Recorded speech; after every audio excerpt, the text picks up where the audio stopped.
Welcome to the Motorcycle Mavericks podcast, here in the Law Tiger studio, where we get raw and real with our good friends within the motorcycle community.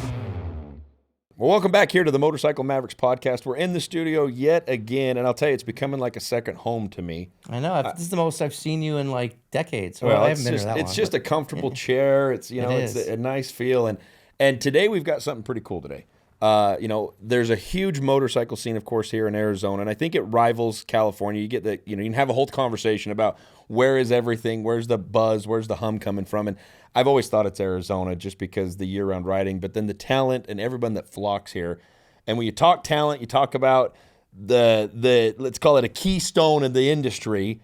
That's who we've got with us today. So I'm excited to have the Kruesi guys with us. We've got Ryan, of course. We've got Trent with Kruesi's hanging out with us, Kruesi Originals. And I heard a cool story that you ripped off the originals from another builder here in town. And you recently. Let's not call it ripped off. Let's call it flattery. Yeah, there you go. But he stole from someone else too. So inspired. Yeah. And here's what I like Big about biker it, though. build-off fan. Yeah. Here's what I like, though. Let's be honest. In this motorcycle world we live in, there's few things that have not been done, right? Yeah. Like everyone's done it, right? We're not reinventing the motorcycle, but yet you guys are doing stuff completely different than anybody else is doing. I mean, a lot of stuff I'm saying you're doing that no one's ever done, but the rate that you're doing it, you're everywhere with the stunt shows, with the builds, with the build-offs, with the performance shop that you're running. I mean, how do you do it all? How do you guys keep the wheels on this wagon? But I don't know. That's easy. Tough. I don't know. Yeah. Busy is definitely the word. This last year, I think, was the first year that everything kind of fully opened back up after COVID. COVID was a nice vacation for us. It kind of slowed things down and let us kind of have a home life. But this year we had probably 4 or 5 weekends home from April to November, and everything else was on the road doing shows, working with partners, and doing different things. And it's intense. It's a lot. But I also have an ego and we want to be the best, and we want to be big, and we want to go as much as we can, and it's just nothing's gonna stop us, so we just do whatever it takes. And we want to have fun too. Like we want to enjoy it. Yes, and you guys do part of fun. enjoying it. It resonates with people, and it is a good time. Like when you're enjoying what you love, and it's a good time, and you're making money having fun. You can't complain about that. What else could you ask? My wife can complain a bit about me being gone a lot, but so you bring her with you. You bring her along with you at times. She does. She goes to the shows that can be a nice vacation, and things that she wants to be.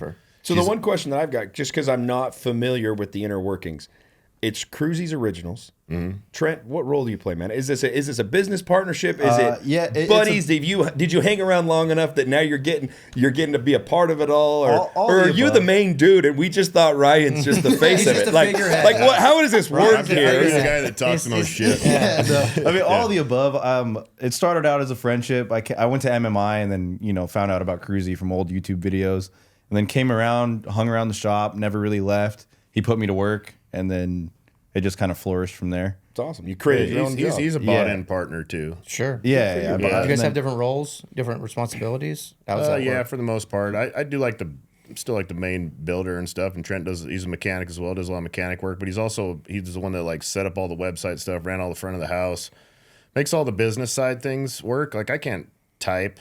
He's more the spell, more the operation. Are you the chicken pecker? I'll send the emails. I'll send the messages. You usually have a big idea guy, and then you have the guy that kind of gets shit done. Yeah, more day-to-day operation. Yeah, Trent's to get shit done. I'm the one loading his plate with too much shit for him to get done. Of course. Yeah. So what is it? So for those that don't know you, and I know a lot of people that'll be tuning in know you guys, but what are you guys? Bike builders? Are you influencers? Are you stunt guys? What the hell are you guys? We're not influencers. So what are you? Well, I mean, I guess we are now, but we're bike builders and stunt riders. I've been stunt riding since 2015 on Harleys. One of the original guys to kind of get into that scene. Back in the day, it was Unknown Industries. Yeah, Unknown. The shit show in San Diego and Kruesi Originals in Phoenix. That was it, and we were just popping it off and doing power wheelies and getting all kinds of play for it. And it was a different world then, but. And I was a bike builder first. I worked for Trask, started out there, and then I worked for Jim Nasty Customs. And I started riding wheelies on a Harley when I worked for Jim. Jim had an abandoned parking lot across the street. We had an hour lunch. every lunch I was over there for 45. I'd power a sandwich down, and I'd spend 45 minutes in the parking lot trying to wheelie my T-Sport, and then it just kind of went from there. And then left gym, started working on. I left gyms, and out the door. Where is he, by the way? Yeah. I never see the guy. Yeah. But I left them in a blaze of glory, and then I was welding for a boat lift company, like floating in the water, welding aluminum boat lifts and shit. And I was doing that from 5 a.m. till 1 o'clock in the afternoon, and then I was working on people's bikes just because everyone was still pro street. It was very big wheel bagger pro street world back then. No one was putting tall suspension or doing anything we were doing, and I was building these big suspension dynas, and everybody was making fun of me. And then I did a show at the Hideaway, and I raced Shope on his twin turbo Gold King he had back in the day, and I smoked him on a 95 Dyna, and then I got a whole bunch of business the next day. Nice. And then my garage became so full of bikes that I had to quit the boat lift company and just keep building bikes, and then it just kept growing. And then we bought a house that had a 3-car garage. I turned that into a shop because we had young kids, so it was convenient for me to do that. The wife worked, and I was the house husband, basically, building bikes full-time in the garage and taking care of the kids. And then it came to a point where I needed a shop because I couldn't get any dealer accounts because I was working out of a garage. Sure. But I was sponsored by Two Brothers and Race Tech in 2012, 13, working out of a garage and building bikes and doing bike shows and getting in magazines and all kinds of stuff then. And then got a 700 square foot shop right behind Nick. I wanted to stay in the same neighborhood, and I still did a lot of business with Nick. And Nick's always been a role model of mine who I looked up to, and I wanted to stay close to that so I could go over and pick Nick's brain when I needed to, and did that. And then I was there for some years. Trent came through, and I put him to work. I went through a lot of kids from MMI, and a lot of them just came in and wanted to have their phone out and film their faces all the time and act like they were a bike builder, but they didn't want to learn to be a bike builder. And Trent was the one that came in and hustled his ass off, worked for me for about a year, and then he came up on some money, and I was like, I'd rather have a partner than an employee. And we just kind of went to it. We got a new building, went to work, and we've been getting after it ever since, really. Yeah, you're not one of those trust fund babies, are you? No. No. Yeah. He said he came into some money. He took care of a few guys. He doesn't want to talk about it. Kruesi Originals wasn't worth no money at the time. So when I mean some money, I mean some thousands, a couple thousands. Yeah. So we got a good. It was what a college fund was at the time, and then So you're getting a good return on your investment. So far, yeah. All right, good. Good. Yeah. It took a long time to be.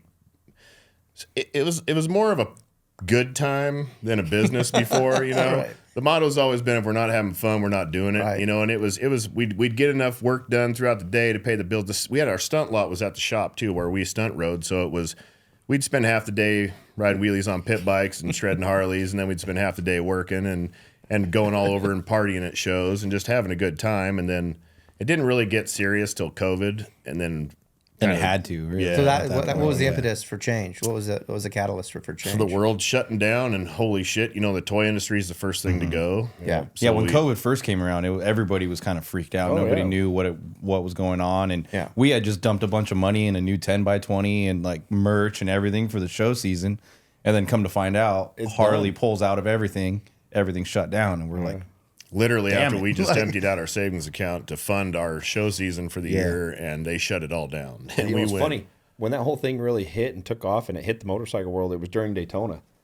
And we were there. We were there. Yeah. They canceled American Flat Track. They shut everything down because the news. Yeah. And I remember you and I were like, we're getting out. We changed flights. And I think we caught the last flight out before they shut the airport down. Yeah. Because it was everybody did that. Yeah. They lost their head for 48, 72 hours. Yeah. Because we had no clue what we were dealing with. Everybody freaked out. As soon as China announced that they had COVID over there, Harley pulled out of everything. The China virus? Yeah, China.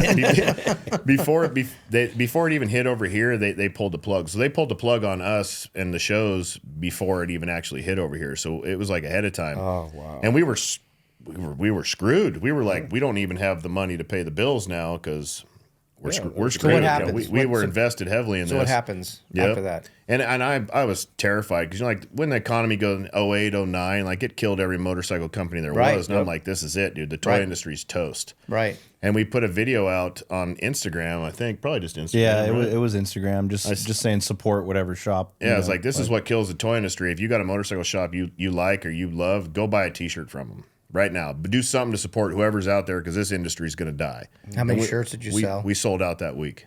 So was that like the light, like we got something here? Still not it. No. Okay. Well, it was kind of like oh wow, like people listen. How many Like, shirts? we have How many some shirts? pull. Oh, we probably made like 20 grand or something on shirts at that a lot time. of shirts. Which, Yeah. it was a lot of shirts. It was a year's worth of show shirts sold out in a week. That didn't click. Like, holy shit, I can do what I did in a year in one. Yeah. Like 1 hour. Like 1 hour, but like But one. it was big, and then we never shut down.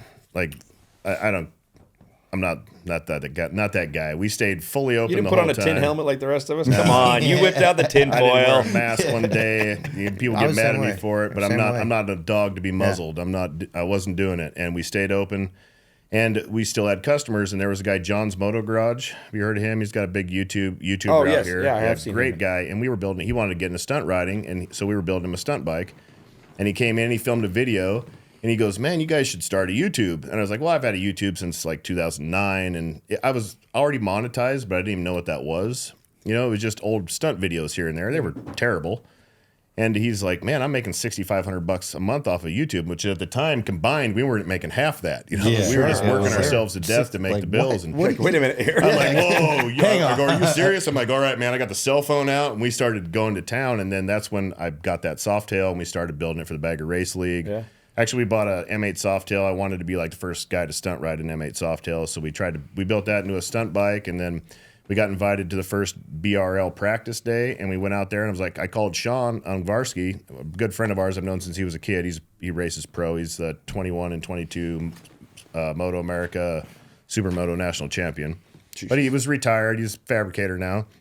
I was like, "Hey, man, you want to go out this track and wrap my stunt bike around it and see how it goes?" He's like, "Well, I ain't got to pay for nothing, brother," you know, and we took him out there, and he was on a stunt bike with slicks on it, was keeping up with the pro times, like the big guys on the baggers. Like he was running fast. That shows you just that natural ability. Yeah. I mean, and then kid's I got fast. all Kid's fast. excited about it and went, "Oh my God, we could win."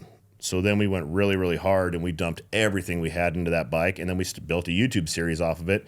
And I think we got something crazy, 30 or 40,000 subscribers, and Yeah, pretty just quick during that Yeah. season. They They came in pretty fast of doing that, and it was big, and then we just kept going, and then it became like I've had a website since 2013, 2012, but it was like a $5,000 a month website, just selling like my crash bars and K bars I've been producing since 2012. We'd sell those. We had some handlebars and little stuff here and there, but the YouTube started really selling stuff on the website and really bringing in lots of work. And we had a full team at that time of techs and everything, like a service shop.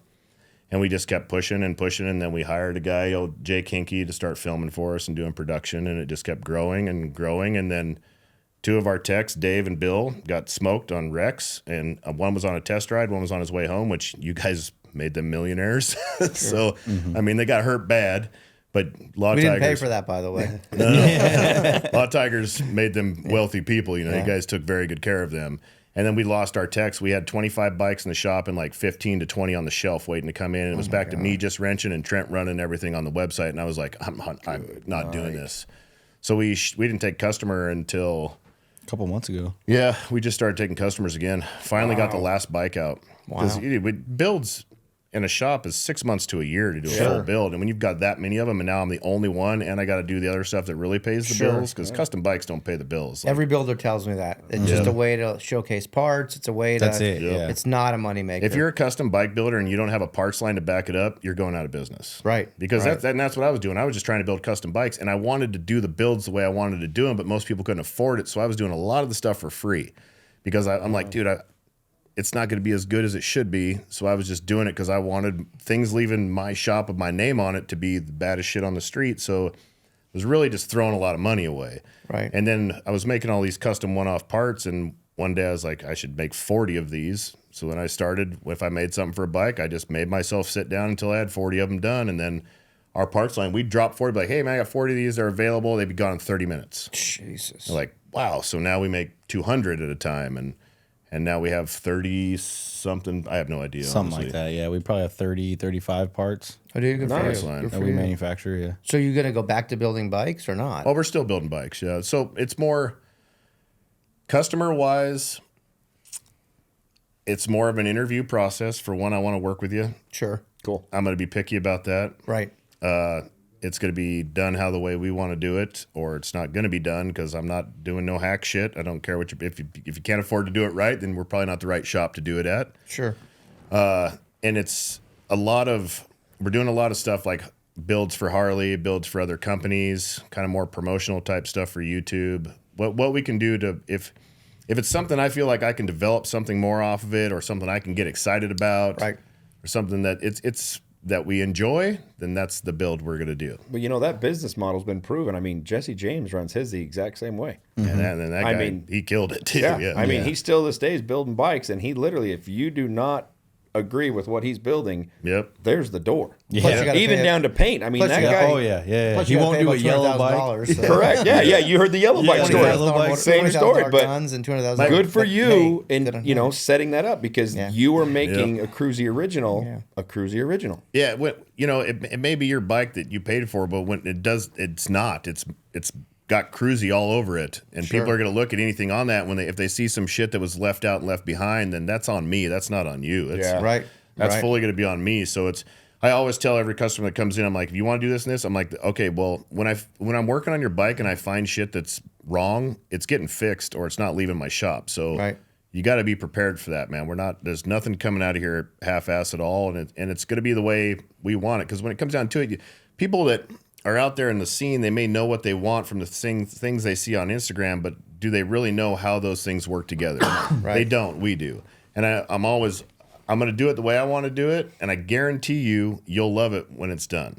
And if you don't, then I'll give you your fucking money back. But there ain't been a single customer that's ever been like, I don't like this. They're always come back like, I made one dude cry. He'd come back like, I can't even believe this, man, because he was a pain in the ass. I'm like, I swear to God, dude, you're going to be out of here real fast. I go, just shut up and let me build this bike. I promise you I'm going to make you fucking cry when this bike's done. And he come back real emotional. He was blown away. And built him a nasty motorcycle too, but I've been doing it a long time. We've been abusing motorcycles at a level that no other shop does. Sure. All these guys building performance bikes out there, they ain't doing shit on them. Like, how are you going to tell me how to build a performance bike when you're just putting along up to some bar for the weekend? Like, you're not racing, you're not shredding, you're not stunt riding, you're not hill climbing or something. Like, if you're going to build something, if you're going to tell someone how to build something, you should have experience in that sort of riding somewhere or another. And all of our parts are built off of destroying motorcycles in the way that we do, and not wanting to destroy them, and building stuff that can hold up to what we do. So is that kind of what makes you guys unique, is that you test your own products, you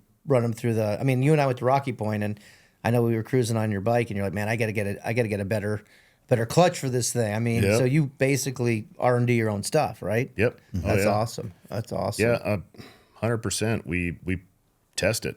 That's awesome. We test it and test it. And we don't sell a product. And if we partner with a company, people send us stuff all the time like, hey, man, I want to send you a part to use it. I always tell them, I'm like, listen, if you're going to send me a product, it better be very high quality, because I'm going to trash it.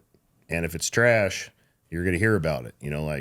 We're only selling on our website stuff that we know will hold up to the stuff that we do. And So can we get a couple of your parts? Because Lionel and I do something called Break It or Burn It. And we'd like to, maybe we'll invite these I think guys. you should just come with us. You guys need to come. We're going to invite you out with us to put your parts through the test of flamethrowers. And I was going to say, I heard you had a flamethrower. I want to see that. the flamethrower. So we had Paul on at one point, and we showed him. We did his stuff, and we towed it with little mini bikes. We flamethrowed it. And we shot it. So and we've done some stuff. pretty decent heavy artillery. Yeah. It's just So it's fun because you know what? You guys are testing it for the road. We're I want to test it for everything else. That's right. Oh, I'm in. I want to see what you got. Yeah, if I get my hands on a flamethrower, I'm in. And I'll get you can shoot, MP5, M16. We got all that stuff. So we'll let you shoot. Lionel's got some big boy gun. What do you got? Four. Yeah, I got really big into the large caliber, and I'm a cowboy, so I got cowboy. So I got lever action 4570. I mean, oh yeah, they hunt elephants with those suckers in Africa. I mean, it's a big round. He bought me a 50 cal for my 50 birthday, so we'll shoot that. But the flamethrower, we have to get out the 100-footer. We did the 50-footer. Yeah. We got to break out the 100-footer with napalm and see if your parts can hold up this. I'll tell you, there's a reason why they stopped using those in the war. Yeah. It is gruesome. Burns your face. That's when crazy. You shoot, you feel it. Yeah. So anyway, we'll get that scheduled in the next couple of months. We'll take a ride out to I definitely want to do Podium. that. So we do talk that, about you talk about your parts, What's the one part that you would say was your pivotal part? What's the one thing that really got you on that parts line, or the one thing maybe you sell the most of, or the one that you're the proudest of? Dyna Crash Bar. The Dyna Crash Bar. I can see that actually. That's a 100, 200 a month type thing. Really? Good for you. Yeah, That's they move. awesome. They move What is it all over the world. What is it that drives that? Because obviously, and I love the hat, by the way. Thank you, and got some shirts in there. I know you guys should sell a shit ton of merchandise. We do, yeah. But what is the driver behind that part being your number one seller? They save bikes. They save people, and it's designed off of most of the engine guards out there, like the broomsticks and stuff. They'll get you from like a little low side or a little slide out, but if you actually wreck, they dig into the ground, they twist your frame, they crush gas tanks, and we were using those back in the day, and I was just destroying our bikes when we wreck. And you wreck a lot doing what we do. Like, yeah, I'm a wreck every day I go out. That's just part of it. And I don't want to save the bike. I want to save myself. I want to let that thing fly and get away from me and be confident it's not going to be destroyed. And we just years of developing and making it better and stronger and proof. Like, we get emails and stuff all the time. People get hit by cars and their engine guards save their leg type stuff like that. Amazing. That's awesome. Good for you guys. And so it sells itself. Yeah. Really, it's kind of like the must-to-have part on a Dyna these days. What's cool about that is, I mean, that's not what you intended it for, right? I mean, you probably started out because you wanted something that was cool that worked, but now you're finding out it's saving guys' legs. Yeah. I mean, that takes that next level of parts manufacturing. Yeah, It was really basically works. just like a cage for a bike for us to stunt ride with, and that was that, and then it just kind of went on to everybody. And it looked using good though too. Yeah. like it has a flow, and like a Aesthetic. style to it. Yeah, Sure. It's not just your Got that old logo like kind of stick, hard like- '90s look, you know. It was basically I originally took an FXR, you know, the FXR crash bars that went like this on the old OEM FXR engine guard. I just took one of those, widened it, changed that bottom angle, and bolted one up on a Dyna for a customer.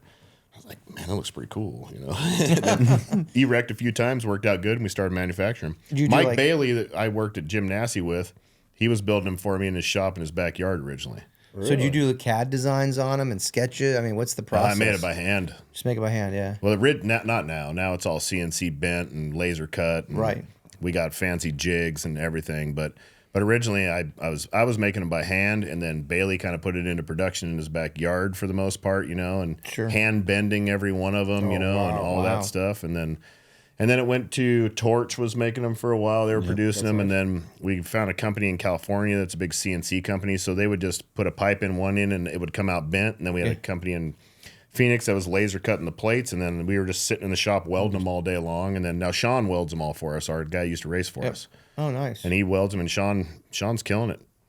Sean's fast, he's efficient, and Sean's making a shitload of money off of us. There you go. Everyone wins, right? It's been good. It's been very good. And now we're back to FXR division and Torch. They just bought a CNC bender, so now they're making all of our bends. So everything pretty much is made in Phoenix. Nice. That we do. I don't think we have anything else made out of the state now anymore, do we? No. Yeah, CRD was doing our bends in California, but now everything's here in Phoenix. Yeah. Our aluminum stuff's here, and everything. There's a lot of manufacturing. Trask, I went over to his new place. He's got some beautiful his equipment. new place. Trask was manufacturing our handlebars. You told me and our that. Yeah, engine you told guards me for that. a while. Yep. Yeah, I know Paul's got some manufacturing going on. What is it about? Lionel was bringing that up earlier. What is it? Why has Arizona become kind of like the go-to for custom bike building? I don't think it's become the go-to. I think it always has been. Has it? Okay. This is the motorcycle mecca of the world. There's more Harleys on the street here per capita than anywhere else on the planet. You know, like you're not going to be in any neighborhood and not hear a Harley-Davidson. They're everywhere. It was cheap to be here. Used to be, you know, like commercial property was cheap. It was affordable to start a business here, and you couldn't do nothing in California. Has always been expensive. So a lot of guys were moving out here, starting up here. The scene's just always and we can ride all year. Yeah. Right. You know, it's always beautiful.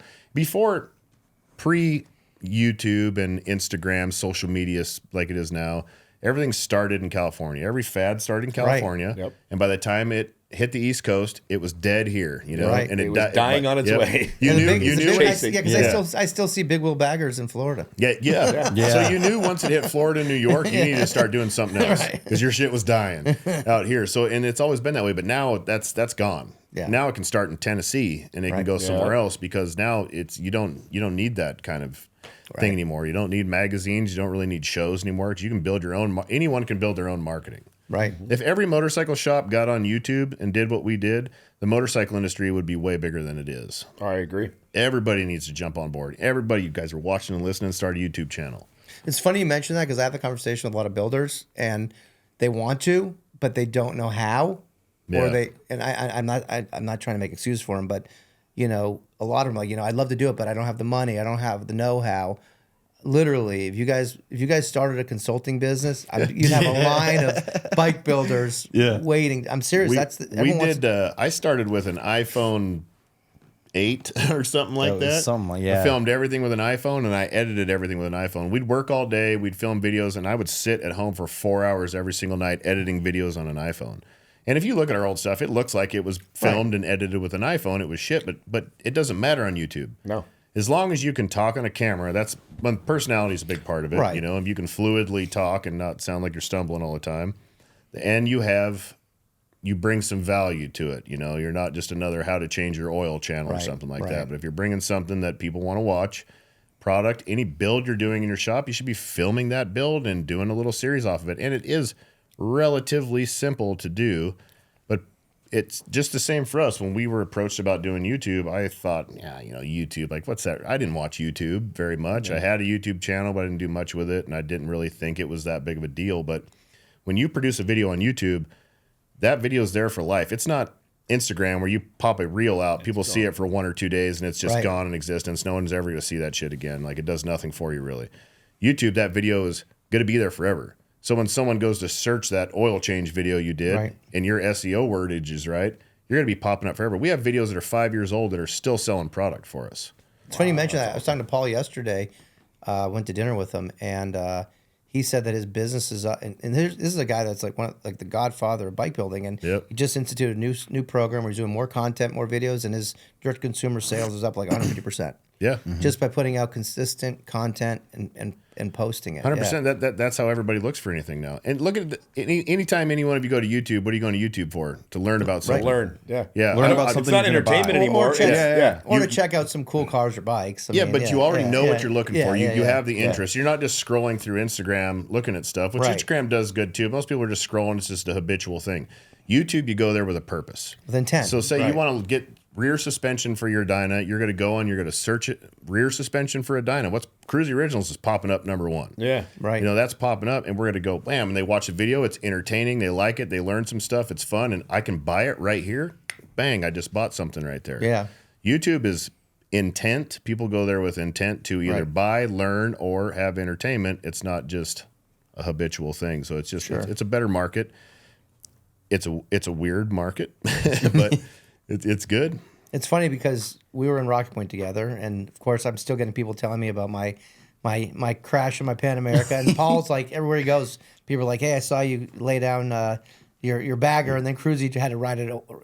So you can see the power of something like that, which is amazing. But my point is, you and I were talking about like just to film it, and now my team's got all the little cameras and 360 and and that's not expensive. It doesn't take a lot of equipment. You don't need, right? We have the fancy, we've got the big gimbal camera rigs and all that stuff, but we only use that in the shop. Right. It's really only good for in the shop. When you're out and about, go buy an Osmo Action. Like $200, right? $200-$300, right? Yeah, buy one of those, film it. You know, that's it. Start with that, and just film, use iMovie, super simple to start out with. Anybody can learn how to do it. Go on Think Media on YouTube.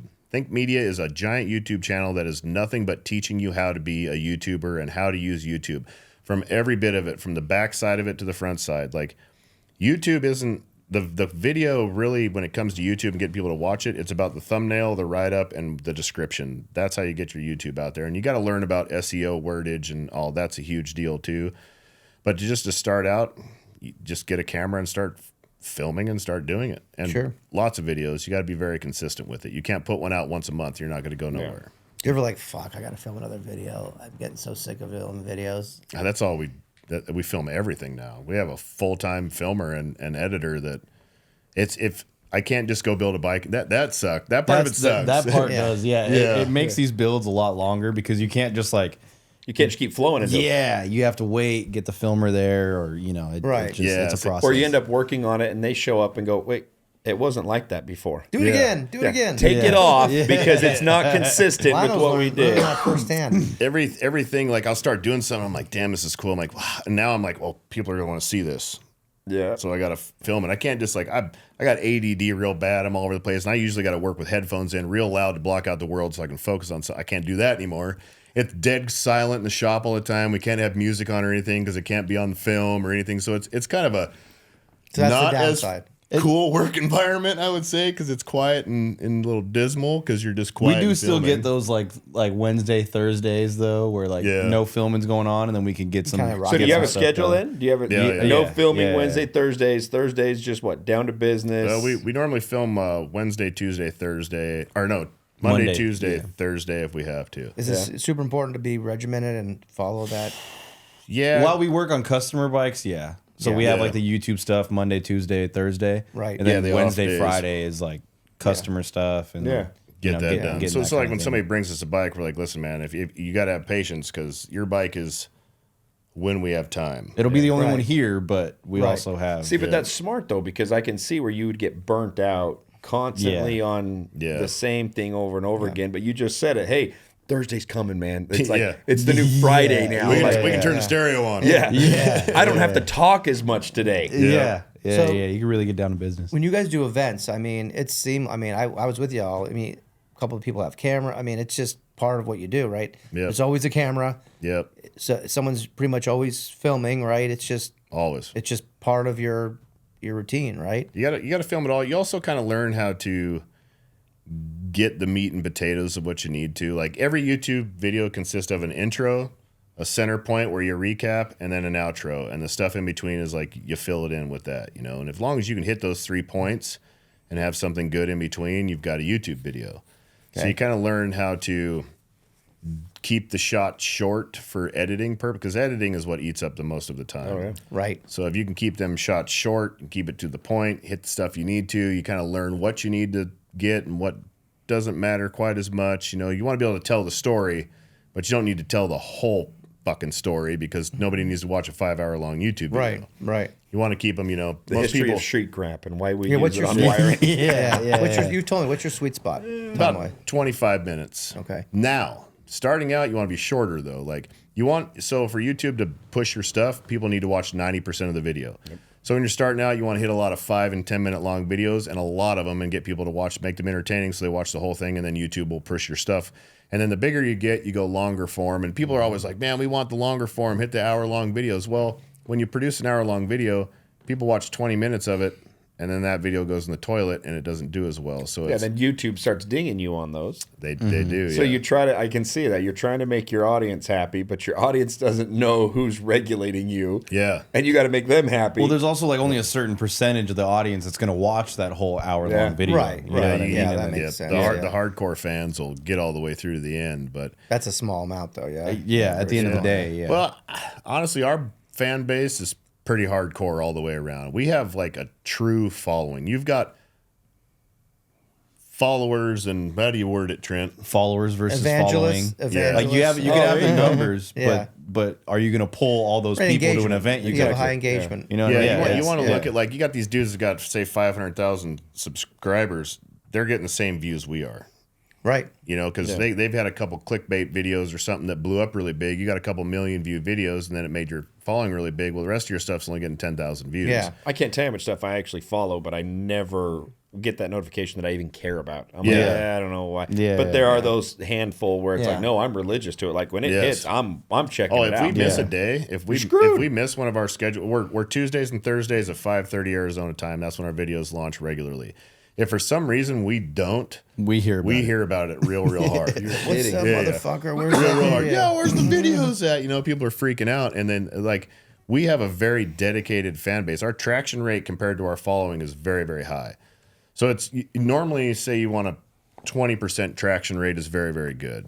We're more in the like 35 to 50% traction. Meaning of rate. your followers, that percent at least watches some Yes. portion of it. Yeah, That's and high. most people are 5 to 10%, and that's still fairly Pretty good, good, right. you know. But we're Why is that? We're very high. I mean, without, I mean, obviously I think people just resonate with us. You just Yeah, relate? we keep it real. Yeah. I say motherfucker and things like that. You know, I don't throw the YouTuber face on. Hey guys, it's back to Kruesi. Hey, how you doing? Golly, you know, Right, like keep it no. very If authentic, I'm in a yeah. bad mood that day, you're getting bad mood Kruesi. You Right, know, get the or real if you. this is making me mad, I'm going to throw a fit, and you're going to hear all about it. Yeah, And yeah. if I We don't hear like about it too when something we and- meet people too. They're like, "Oh man, like it feels like you guys are the same as you are on YouTube," and it's like, "Well, yeah, yeah, it's and just- when- They just when turn we- the camera on. yeah." when we're we just- started we're- this, we're putting us on there. I swore I told him, I'm like, dude, no matter what happens, we're staying. This shit's staying real. Like, 100%. I don't care. Nobody's coming in and telling us how. 'Cause I did 5 pilots over the years for Discovery and Netflix and History Channel with like Shope and a bunch of people. And they all want that you to stuff. do all this bullshit that's not Always you, want right? me to be the villain. They always Yeah. wanted me to be a bad guy and be the aggressor. And I'm like, dude, I'm not that. Let me be funny. Let me talk shit. It'll be funny. Yeah, yeah, yeah. I'll bring it. Let me just be me. And they're like, no, that's not what we want. Come on, like get it mad. I'm like,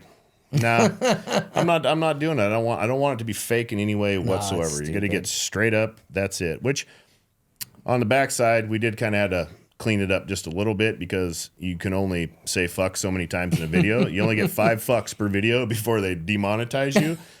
So Is it said there somewhere? Is yeah, that that's in in the writing? rules. Yeah, that's in writing. funny. That's the new rendition after they did the revamp last January, and they cut it down to you couldn't even have a beeped cuss word. They were demonetizing That's- everyone. All of our stuff for like 2 months got demonetized, and we were beeping everything. So gosh. they revamped it like, oh, that's clearly not working, so you guys can say fuck again.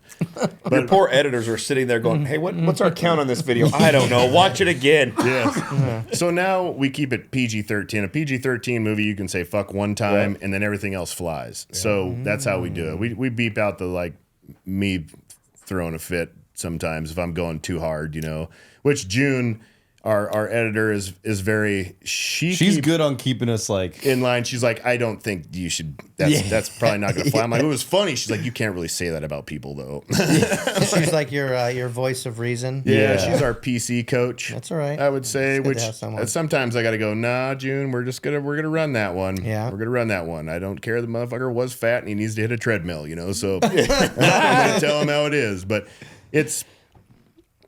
it's a fine line, of course, you know. But yeah. it's never like no sponsor or something's gonna come in and tell me how I got to do things or something. You know, we're gonna do it our way, and I think people resonate with Right. us being true to who we are. It's also made our YouTube growth way slower. You know, like you watch these dudes that are super PG. If you're super PG, YouTube will promote you really hard. Yeah.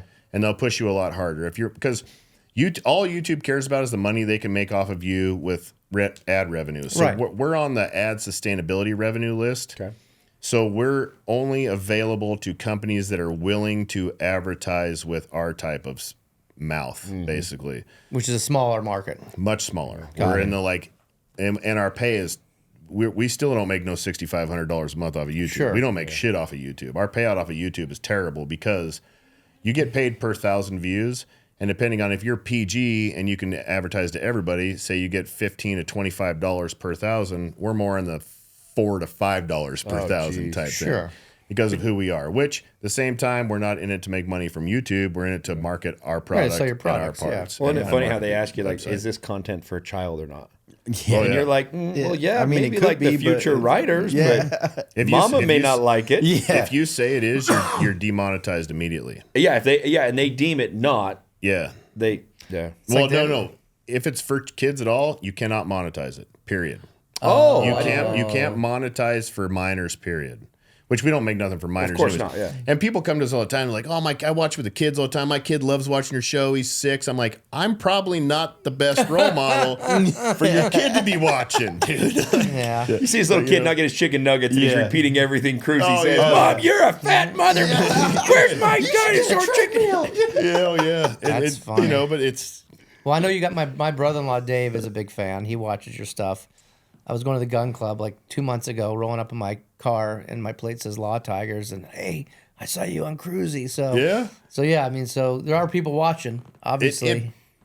it blows me away, honestly. It still surprises us because to us we're just dudes, you know, nothing. And then people freak out when we're at shows. And Sure. I've had dudes have like a Britney Spears fan breakdown, you know, like, type stuff. Fanboying on And I'm you, like, whoa, bro, chill the fuck out, dog. It's just a dude that just works on bikes, and we just do shit. And people get a little misconception too, because if you're on kind of any kind of Well, they're watching TV it on their type of thing like TV that. too, Right, you know so what they I mean? think So it's it's like- it's yeah. different. it's a TV Yeah. show. Yeah. You know? But it's funny because I hear the same thing from Paul, from Adam, all the guys that we all know that have, that are well recognized in the community, and Yep. they say the same thing. They're like, "Hey, I'm very happy I have this, but we're just same guys we are, whether you're filming me or not." When we pulled into Mexico, the governor of the town come running up to Adam. He knew who he was Yeah, in Mexico yeah, and followed him yeah, on yeah. YouTube. Oh, the mayor, the mayor, mayor, yeah, that's mayor what it of that town, yeah. What was yeah. that, Sonoyta? Sonoyta. Sonoyta, yeah. Yeah, dude, come run up. You're Adam.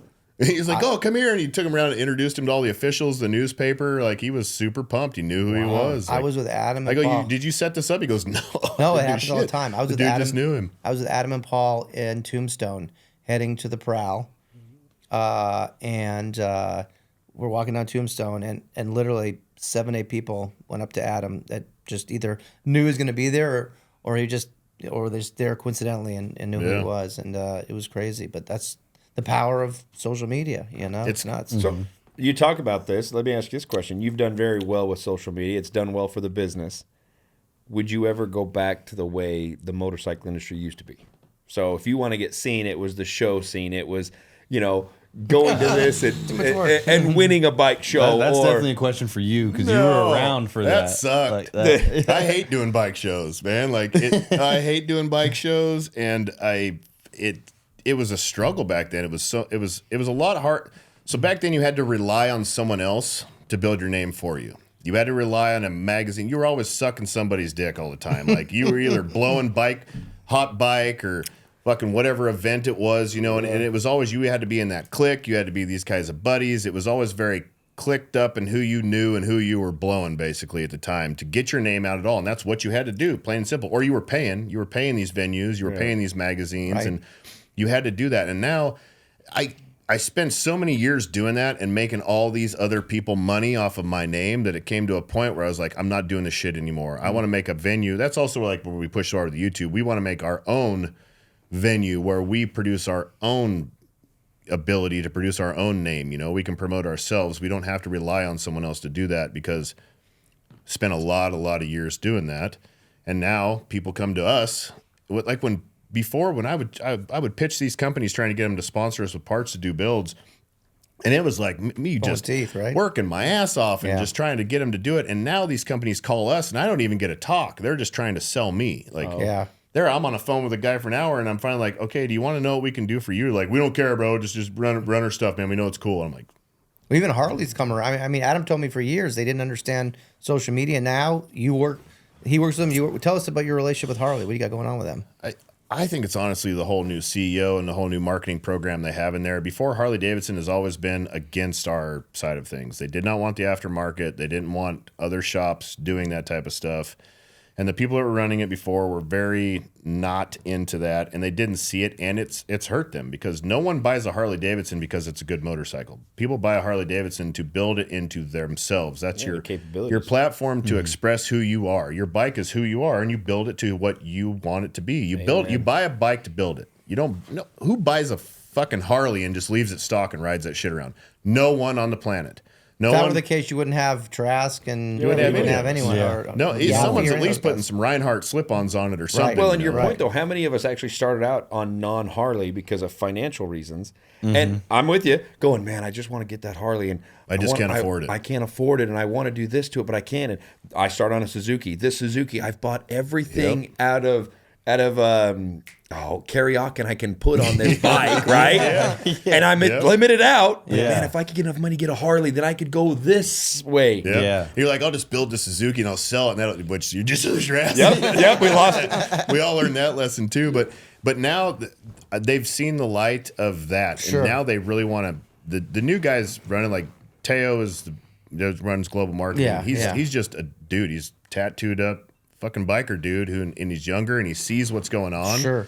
And he sees that this is what we need to do. We need to keep this market going, because people buy these to do this with it. And if we promote this, they're going to buy more to do this with it. And if we get these guys on board with the new stuff, more people are going to buy more new bikes, and it keeps all of us going. Like, people think we're sellouts because we've got some Harley-Davidson sponsorship and stuff like that. Well, if we don't help Harley-Davidson grow, none of us are going to have Harley-Davidsons to ride. The brand will die. Do you want to keep riding Harleys, or do you want to keep riding some old shit? You know, do you not want to have innovation? Do you not want to have new stuff to ride? Do you not want to keep this company alive? I want to keep the company alive because my company is based off of their company. 100%. All of the aftermarket is based off of their company. Right. And if that company goes away, we are all going away. So we all got to work together, and we got to push that. So I know they're pushing. Oh, go ahead. No, go ahead. I know they're pushing on the Nightster pretty hard. I know they've been sending those out to a lot of custom shops like candy almost. And I know for the longest time Harley wouldn't give a bike to anybody. No. Are you guys on that train as well? We started that train. Oh, you started? Okay, you're the locomotive here. Okay. Yeah, we're the reason the Nightster's going out, period. That thing had been out since 22. No one even knew it existed, including ourselves, until we walked into Stubbs and I saw one sitting there. I was like, that's a RevMax motor with real suspension. Because the Nightster S, I'll say, that bike's whack, dude. Like, when it came out, or the Sportster S, I was like excited about the motor, and then I saw the bike in person. I was like, I can't do a shit with this. Like, the swing arm, the front forward, there's nothing really buildable. That's for the European market. And I was a little disappointed because I thought, man, that'd be a rad motor to build something nasty, but the platform was terrible for anything we wanted to do. And then I walked into Stubbs years later and saw the Nightster sitting there with that RevMax motor in it, but it had shocks on the back of it. It had a real swing arm and had real suspension, it had mid control. I'm like, Jack, what is this? He's like, that's the Nightster. We've had that one on our showroom floor for 2 years, dude. I can't sell them for nothing. I was like, what the fuck? So I had a Harley. I'm like, yo, what is this, dude? What is this bike? I want to do something with this bike. So then we got one.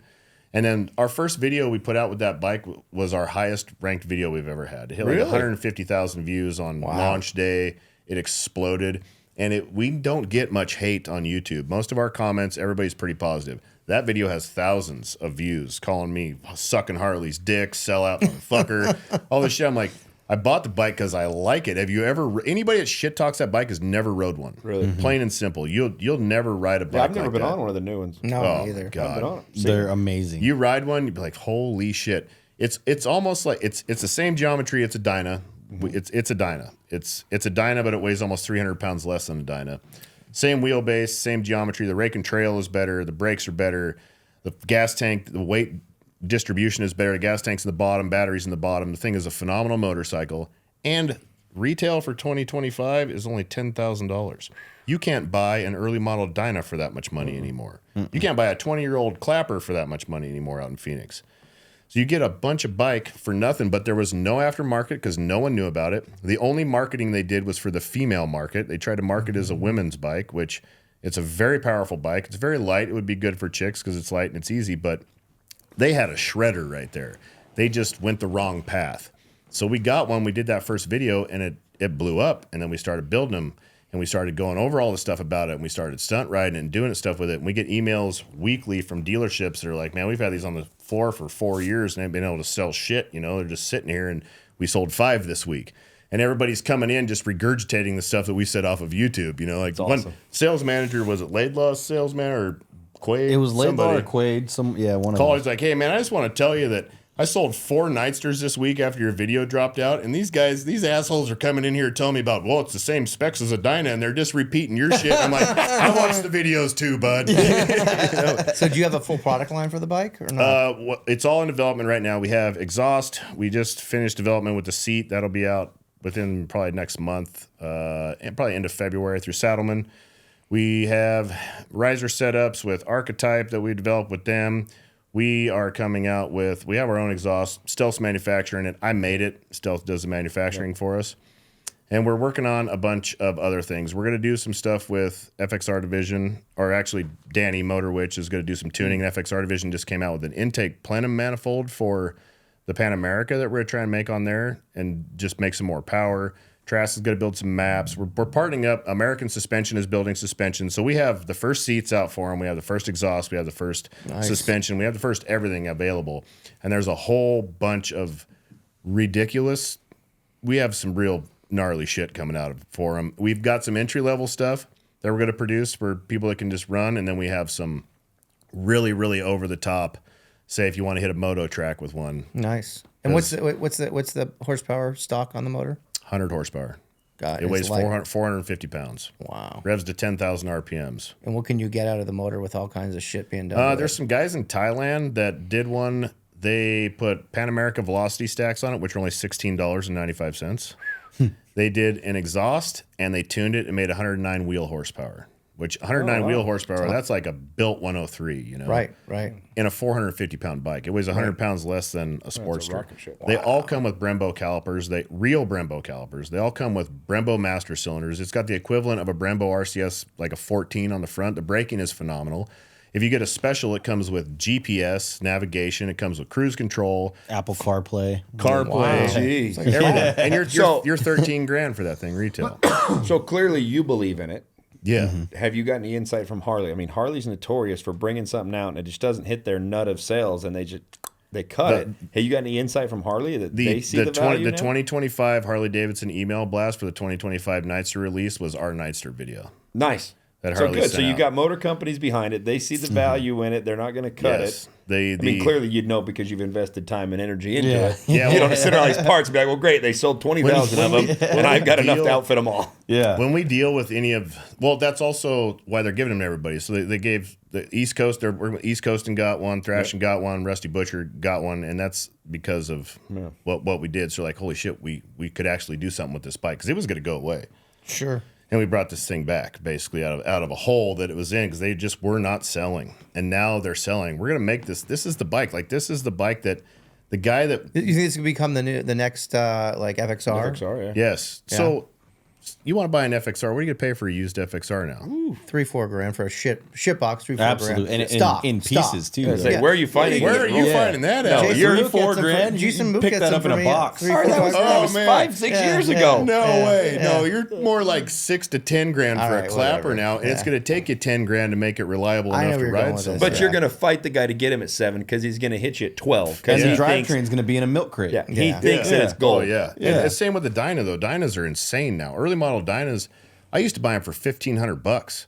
Wow. And now they're fucking $7,500. Oh, if it's clapped. a VIN T Sport too, if the T Sport, if the VIN 12 shows to it's a T 15 Sport, grand. yeah, Really? even if they don't Stock, have the clapper, fairing or the ton of bags, miles. yeah. Thank you, Really? Sons of Anarchy. We Yeah. appreciate Oh, it. yeah. And then the stunt riding scene made them so expensive. But also people don't realize when you buy one of those 20, 25-year-old Harley-Davidsons, you better have 25 to 10 grand to put into that thing because it's an old, it wasn't good then. Yeah. It still isn't good now. It needs a lot to make it Right, good. right. When you can spend less money and buy a bike out of the box that will rip a wheelie and do a rolling burnout at 80 miles an hour down the freeway, you know, like the Nightster's a nasty in the lean angle. You could take a stock Nightster and go race Bagger Race League with it and be That's confident. badass. Talking about doing burnouts at 80, you and I were going to Mexico, and you were in a pretty nice bike there. You were doing a little bit of that through the desert with the cactus in the background. Was that a bike build you did with Blockhead? That bike? What's the connection there? with The that? YouTube build, yeah, the Harley Davidson YouTube build off. Okay. That was that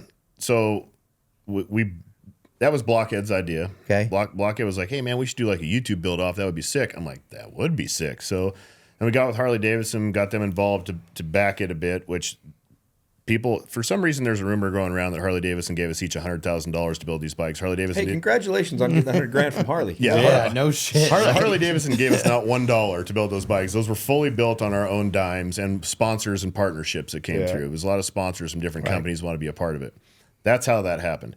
But Blockhead came with the idea. We made that happen. Then we did it was from, when did we start? March to December. Yeah, It was a YouTube series on both sides where we both built a bike, did a series out of it. We wanted to make it like Biker Build Off is the reason I'm in this game. Sure. Period. You know, I was a big fan, and we wanted to bring it back. And then we got to go meet Billy Lane, which was huge for me. I was a big fan, and then we went out to his shop, and he did the whole give us a little mentorship on everything, and we filmed with him, and that was awesome. And then it went from there, and it ended December 14th, right? in Austin, Texas. We yeah. rode to Austin, Texas. It was 1,200 miles. We rode 12 hours the first day in 49-degree and colder weather. Wow. And then the second day we rode 5 hours. 4 of it was pouring rain and freezing cold. Those are like nipple. Those are when you get your nipples real hard from the cold. Yeah. No. Yeah, then they thanks. break off.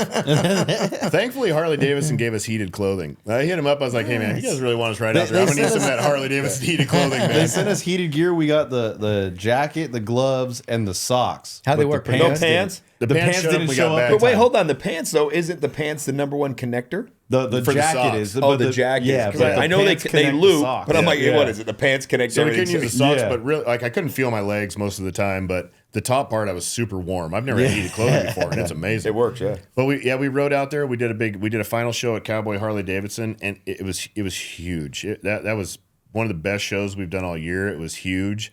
Texas, that whole area is just starving for that scene, I think, out there. People came from everywhere. One guy flew from France to LA on vacation in LA, found out that was going on, rented a car, and drove to Austin because he didn't want to miss it. Wow. People rode from New York, Oklahoma, Mississippi, Colorado. Yeah. all over the place. I would say probably 10% of the people were from there.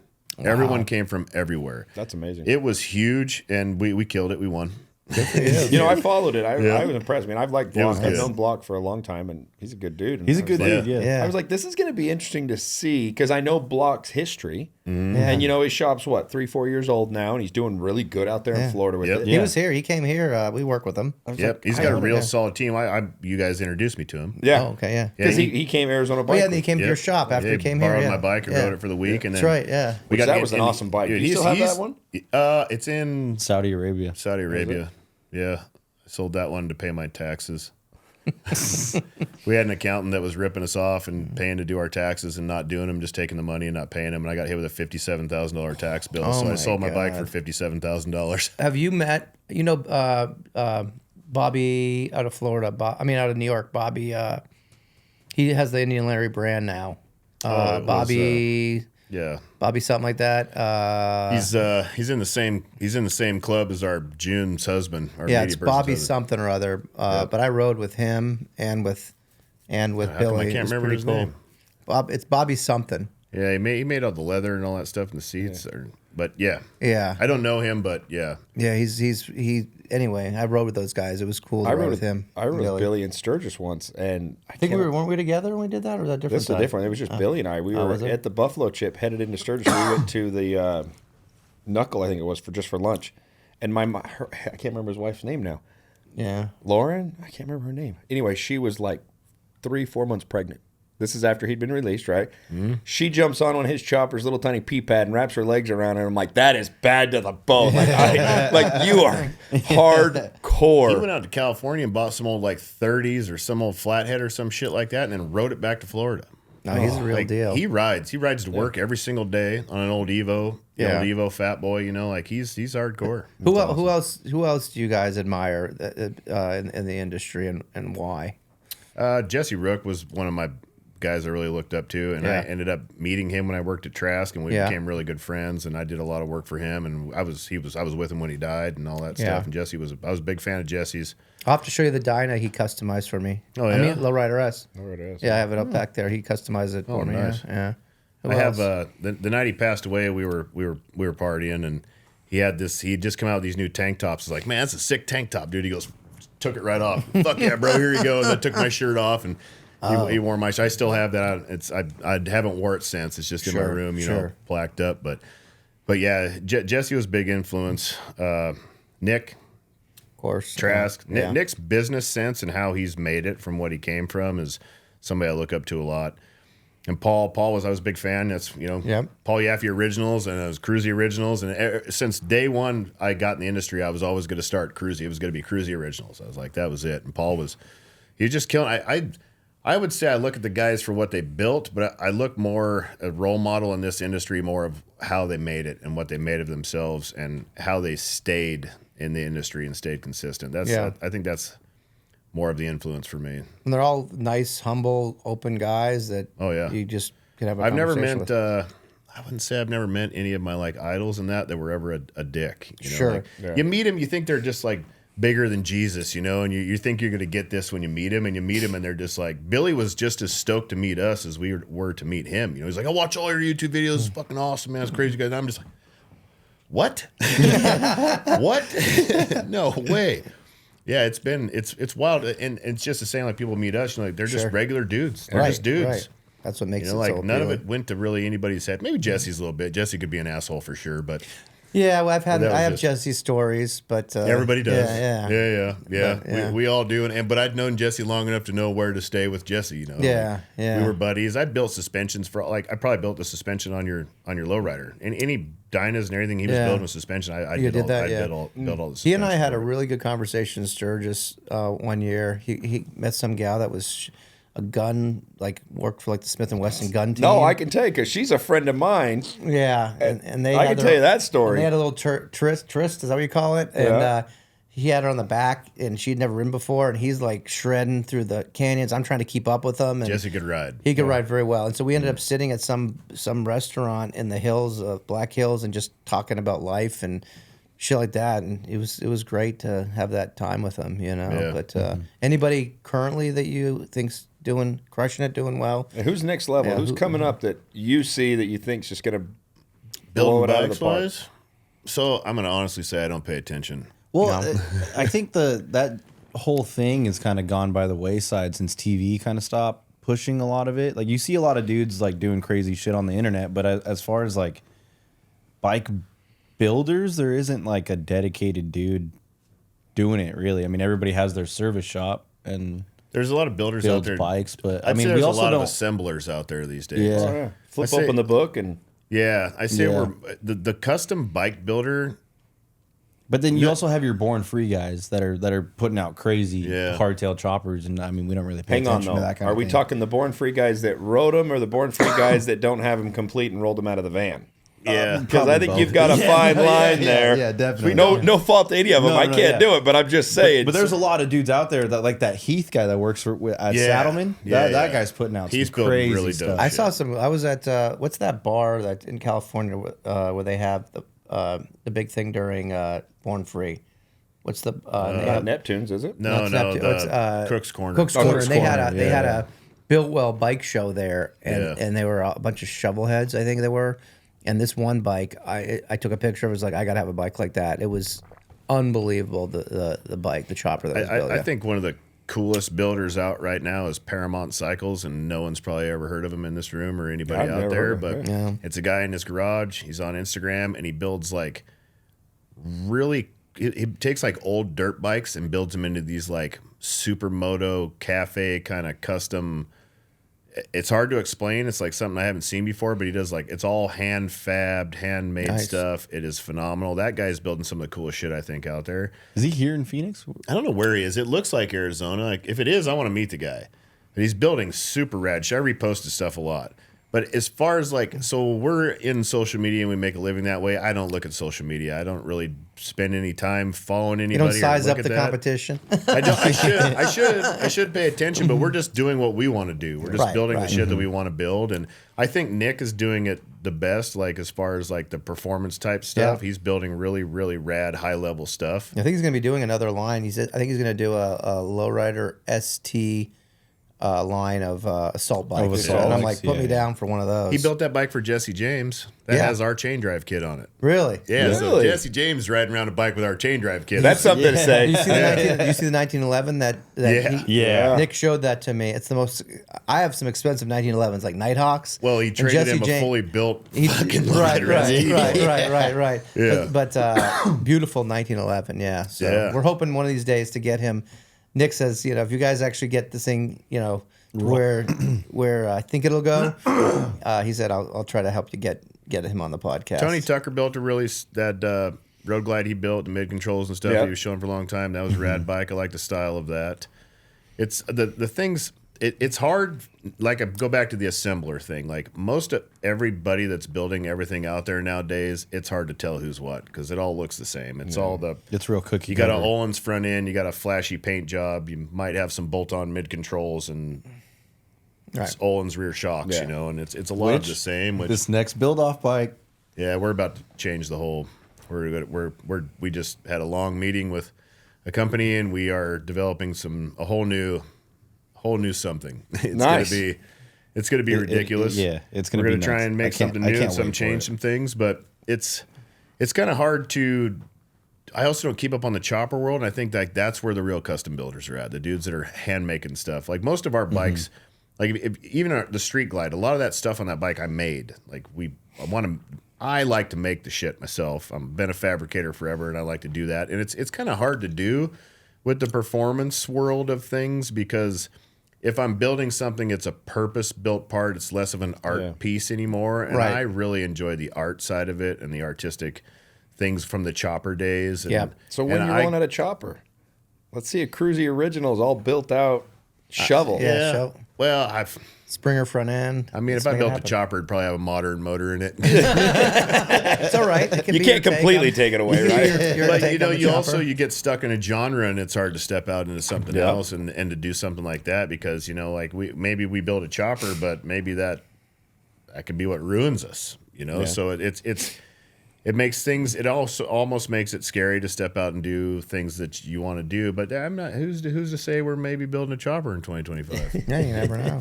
And we did just finish one. We just built an old Yaffe chopper. Did for you? a customer? Nice. Yeah. Oh man, that thing was a nightmare. It was like a 4-year-long project of fully. The guy. It was original Yaffe, and it sat in his driveway in the sun for like 10 years. Oh, Jesus. And it was destroyed. Absolutely. Was it actually built by Paul, or was it a kit bike? Was it actually Paul? Well, it might have been a kit bike. Okay. One of the old ones. But it had like rubber grips, and they had melted all over the bike. Every gasket was cooked out of it. The tires were rotted off. Like, it was... What did you do? You put a cover on it so we didn't see this stuff happening? Or how do you just... sitting out on the back porch or something. Shit. Just ruined. Completely ruined. Gas tank rotted out.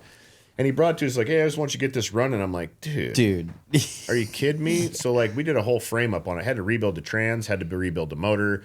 Paul had to redo the tank because it was rotted. Yeah. But the tank, it was so cancered that it was just an endless. It was like a 2-year problem with the tank. Yeah. It just kept like recoating it. We stripped the inside of that tank probably 8 times, and it just kept rusting, and you can't get the tank. Paul don't make those tanks no more. Right. The guy didn't want to pay to have a custom tank redone for it, and it was just it was a long process, but You got it done? finally, yeah. Is that one of those clients that you say, hey, here's your bike, lose my number? yeah, Like, love you, lose my number. Yeah, that bike ended up costing us probably 8 or 10 grand. Well, so we had Dave working on it. Dave was the one putting it all back together, and he got it pretty much all done aside from the rear wheel, and then he got in that wreck. And then Dave didn't come back. You can't just step into somebody else's building. So it's basically like I kind of got to start over, and I got to go through every single thing again, because Dave was fucked off. I didn't know where to go with the thing, and you can't just step into. You can't just go, oh, we stopped here. I'll just start right there. That's maybe if you're a hack, you can do that, but that's not how it works. Like you gotta. Well, even the minor things like torquing a bolt down. I mean, you don't know if that. You don't know what was He might just be it might be a placeholder right now. He might have mocked it. Who knows? That's the exact reason you can't just step into somebody's shit like that, because you don't know where it is. So it was basically like a start the whole thing over again, which I can't charge the guy to do that because he's already paid for that labor. Right. So then I'm basically redoing the whole thing over again, and then I spent months upon months battling that gas tank because it just kept clogging carburetors and it kept rusting out again, and we have to strip it, and it was already full custom paint job, so it was a pain in the ass, and it made me not want to fuck with no choppers. You gotta do what I do. Buy the chopper already done, ready to go. I wish. Justin's got, Justin, our friend. Shut up! Don't talk about that bike. No, That's my bike. He's got this bike that was Paul built years ago. Then I literally am like, I want that bike. Billy has one of Indian Larry's original builds from Biker Build Off for sale for $50,000 right now. Do you know I have a Biker Build Off bike? You know that? The whole chrome frame, the Rat Fink bike, with the red. Yeah, that's badass. Yeah, I've seen that. For sale, and I was there, and I had that money in the bank.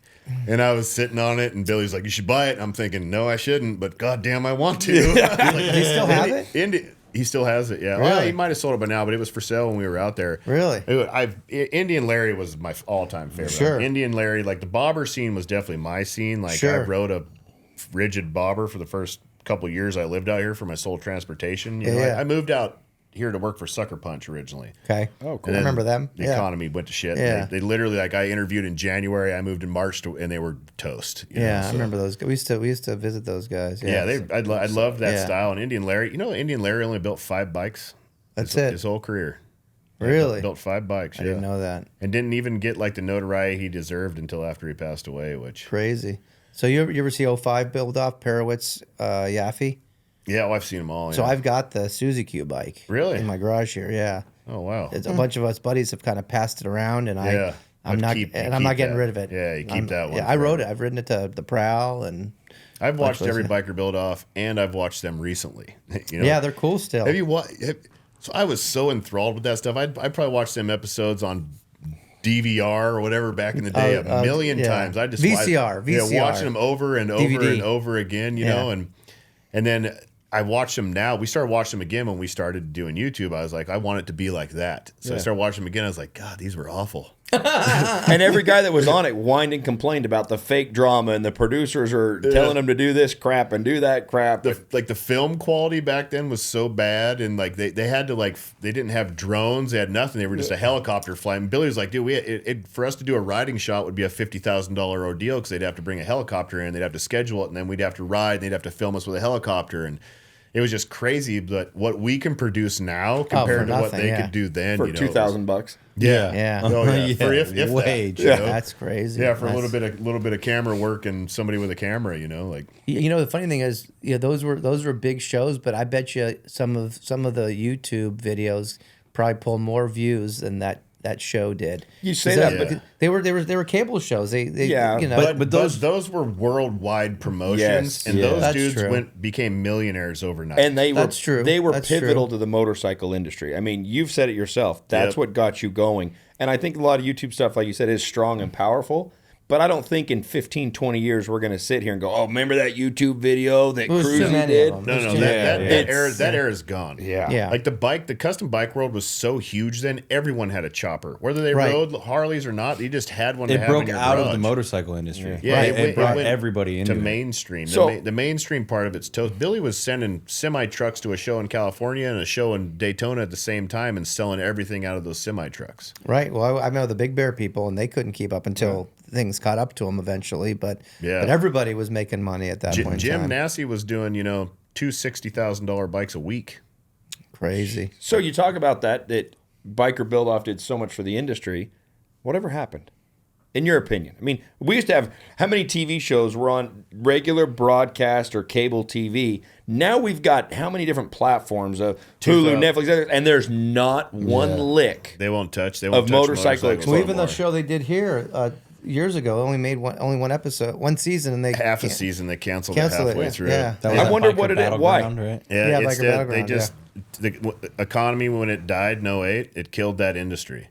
That toy industry died, and then it just died. And then when it never came back. So, like I said, I've done 5 pilots. Every time they're like, "We love you, but can you build cars? Can you do cars?" One time they wanted me to host like a Monster Garage kind of competition, but it was pre-runners. Like I was going to be a captain of a team, someone else would be a captain of a team. We're going to build pre-runners. I'm like, I don't know how to build a pre-runner. Like it doesn't matter. Just pretend. I'm like, I don't want to do that. So they're not picking it up. The producer of, fuck's that guy's name? Guy that produced like Deadliest Catch and Diesel Brothers and much other stuff. He hit us up because he saw YouTube. He's like, I love what you guys are doing. We're pitching a new series to Amazon for Prime. They want to do some motorcycles. We really want you to be a part of it. I'm going to send them over all your stuff. We're going to pitch this. And then a month later, he's like, they don't want to do motorcycles. Well, let me ask you a question. Which blows me away, because why is there still gold digging shows? And I mean, no disrespect to those shows, but I'm like, I'm never going to get audience. into gold digging. Yeah, I the know that, but TV why does the audience care? I need like to- motorcycles I need to have attainable. I could hair watch this show extensions. and go, I could buy that bike. I could try to build my own. Yeah. Yep. I'm not sitting around going, I'm going to go buy land in the Yukon and start digging. Yeah. I'm sorry, I'm not going to do it. No, Well, the funny I need to get hair extensions, fake tits, and start remodeling kitchens. There, bingo. Well, Yeah. look at that gal Barbie something on YouTube. Something Barbie the welder. No, not Barbie the welder. The gal from something Barbie, blonde Barbie. You ever see her video? Blonde biker Barbie or something. No, like that? it's she gets like millions of views on like exotic cars and jewelry. It's just, I think it's all flash is what it Yeah. is. But the appeal of, even like I watched the F1 stuff, which it's blowing up F1 racing across the world now. Yeah, that's huge. And that's huge. That whole Netflix series. Justin, you know? our daughter's boyfriend, huge F1 fan now. Yeah. Yeah, we've got an F1 Lego car on our kitchen Right. table. This And big. that Netflix You're like, I'd series. like to eat dinner. Can we get this out of here? That Can we Netflix finish series this thing? transformed I can't get my F1. KFC I on mean, the table. it's huge. It's trends. You Yeah. know, when trends die, they die, and they keep moving to the next one. And the motorcycle scene has become very small these days. It is a small niche, and that's why I think more shops need to be on YouTube, because the more of us that are on YouTube, the more chance we have of getting it back to mainstream. Push it back Right. up, The yeah. more of us need to be pushing for that. If we want to build the industry, we need to push it back to the mainstream. We need not the biker to be buying bikes. We need the everyman, the whoever to be buying bikes. The guy that wasn't into it needs to see it and go, fuck, that's cool. I really need to get into that. So what you're saying is you're all right with a weekend warrior. 100%. Bring him back. Weekend warrior. Yeah. I got nothing against that. You know what? How many people are not weekend warriors? Oh, yeah. Who's really, you know what it is to be a biker nowadays? It's not what it was. Like, I don't do meth. I wash my clothes. You know, like I'm not beating my old lady. Did you say worsh? I worked them. Yeah, he did. Yeah, we talked about it with Paul. The demo is totally different. It's not, and that's not what it is to be a biker. And I'm thankful for that. Yeah, yeah. I don't want to be some greaseball fucking dirtbag, you know? Right. I want to be a biker now is about being successful and being able to afford to build a dope bike and do what you're going to do and make something of yourself. Part of your life, but it doesn't define your life. Maybe at the Evo Friends Throwdown that we just invited you to, we can have our own little symposium with the bike builders of what we need to do to turn shit around, you know? Meeting of the minds. You'll be on the panel. I'll put you on a panel. Yeah. Like everybody shut up. You know what, Cruisy's speaking. Listen. We do it for Everybody lawyers. listen. We do a lawyer convention. We bring lawyers together and they learn about how to be a better lawyer, learn how to, add value to cases. Why not do something like that for why not do that for motorcyclists? Why are we not all coming together Right. and promote the industry itself? 100%. So if Work together, not against each other. There's no more TV shows. It's not happening. It's probably never going to happen again. It's not going to happen. TV's so dying, why too. don't we all create our own TV shows? Right. Why don't we all create our own YouTube series that gets everybody involved? If there was 100 of us making 100 bike builders out there making fucking YouTube series, a lot more people would be discovering it. 100%. A lot more. The more that's out there, the more chances people have to discover it. Jesse James is supposed to be starting his own network called the Outlaw Network. I think I heard about that. Yeah. It was supposed to launch last summer. I don't know what's going on, but I think it's still happening. I sure hope it does, and I hope he's got the right team to help him because there's a lot of noise in that. That could be space. huge. Yeah, but huge. it could be huge to benefit People are us still all. there, and people are still hungry for it. It's just the mainstream media has left, which also let's back to cable. What the fuck is cable television doing for anybody anymore? There's no ratings there. No, there's nothing. Everybody that is under 30 years old watches YouTube more than they watch anything else. You know what though? I see it now, but I'm going to argue that I think everything that's old is new, and I can see a shift coming. Yeah. Where that demo is going to come back and say, "Wait a minute, I can watch it there and it not be fed some ad of a baby doll." I'm saying guilty because I was watching Disney Plus, and I'm served ads for baby dolls. Listen, I got kids. I got 3 boys. We're not buying dolls at my house. Yeah. Okay. Yeah. I'm tired of watching it. Yep. Where I could see it maybe come a shift where old is new again, and people are like, wait a minute, I can just have a remote and I can click through, and there's all this different content, and I'll take those ads. It's okay because those ads are focused to my interest of that show. Yep. I mean, we got to look at the history. Everything comes back. Amazon Prime, you can load your own series on there just like YouTube. Yeah. So there's a lot of that's Bikes and Beards. That's where they started out. They had did they? an Yeah, Amazon Prime series, and they were just loading their stuff on there. And you know who Ray Ripple is? I do, yeah. I've heard the name. Pull that mic a little closer to you, would you? There you go. Ray was she did a documentary with a guy that they just made themselves, and they loaded it up on Amazon, and it blew up. And that's how Ray got her start, and how she kind of got her name out there. You can do that, and we've been talking about doing that. We have plans to make a movie. We want to do like a docu-series on the history of stunt riding and how it all started in the Harley-Davidson world and everything, and film all that and get it going and then put it on there. But actually budgeting that and making it happen with the time that we have has just not worked out yet. But that was our plan for this year. We'll see what we can do.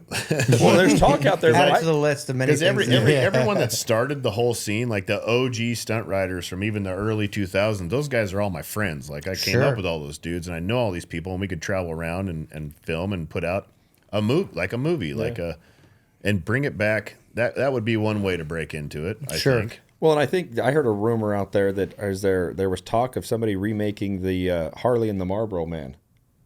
Man, That would be crazy. It'd have to be a spin-off, of course, because we know how that tobacco industry's been so regulated in that. But it'd be Harley-Davidson and the the Amazon driver. binary. It'd be Harley-Davidson and the binary man or something. Yeah. The trans. Harley-Davidson and the trans. Yeah, that was one of the greatest movies ever. Like, there's a few movies you have to watch to work for me, and that's one of them. You know, Tell me that your Ghost Rider's on there. Ghost Rider? Yeah. With Nicolas Cage? Yeah. No. Listen, it's terrible, but it's like a rite of passions. I feel the same way. Like, it is awful, but you have to watch. That was a good movie. I liked it. I mean, I watched it when I was a kid. When that but, voice you know, changes and he's like, I am the Ghost Rider. yes. Fucking Stone Cold with Brian Bosworth, one of the Okay. greatest biker movies ever. Beyond the Law with Charlie Sheen, true Yeah, story that was about a an good ATF agent here. That's one of the greatest. Harley-Davidson, the Marlboro Man, and Conan the Barbarian. That movie solely depicts what it is to be a man. And You know what? You say those are that. the Conan's greatest. the great, yeah.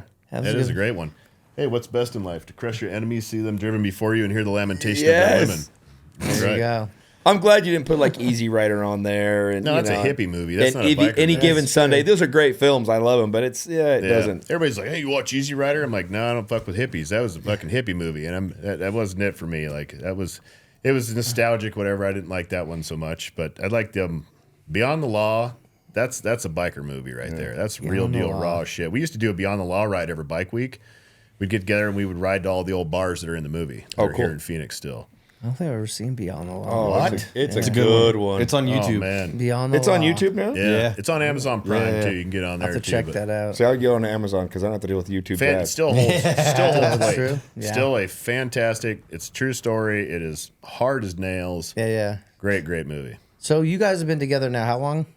Platonically for Is there anything that he does that really annoys you? 7 years. I mean, many things, but it's like your older brother. You know what I mean? Like, You guys ever get into fights? Any brawls or anything like that? No. no, he'd fuck me up. You know your place, right? yeah. You guys are together. I mean, all the time, right? All the I time, mean, yeah. Yeah, we're both pretty easygoing for the most part. Yeah. I mean, I get wound up about shit and want things when I want things, but Sure. I mean, the work environment is pretty relaxed. Like Sure. Tommy that runs all of our website and shipping and receiving right now, we put him on salary this year so we can leave and go mountain biking when we want to, and Tommy doesn't lose any money. Sure. You know, like that's how we want to keep it there. That's We keep it fun. We have a drift driving simulator in the shop. You know, we have nice. a reclining couch for naps.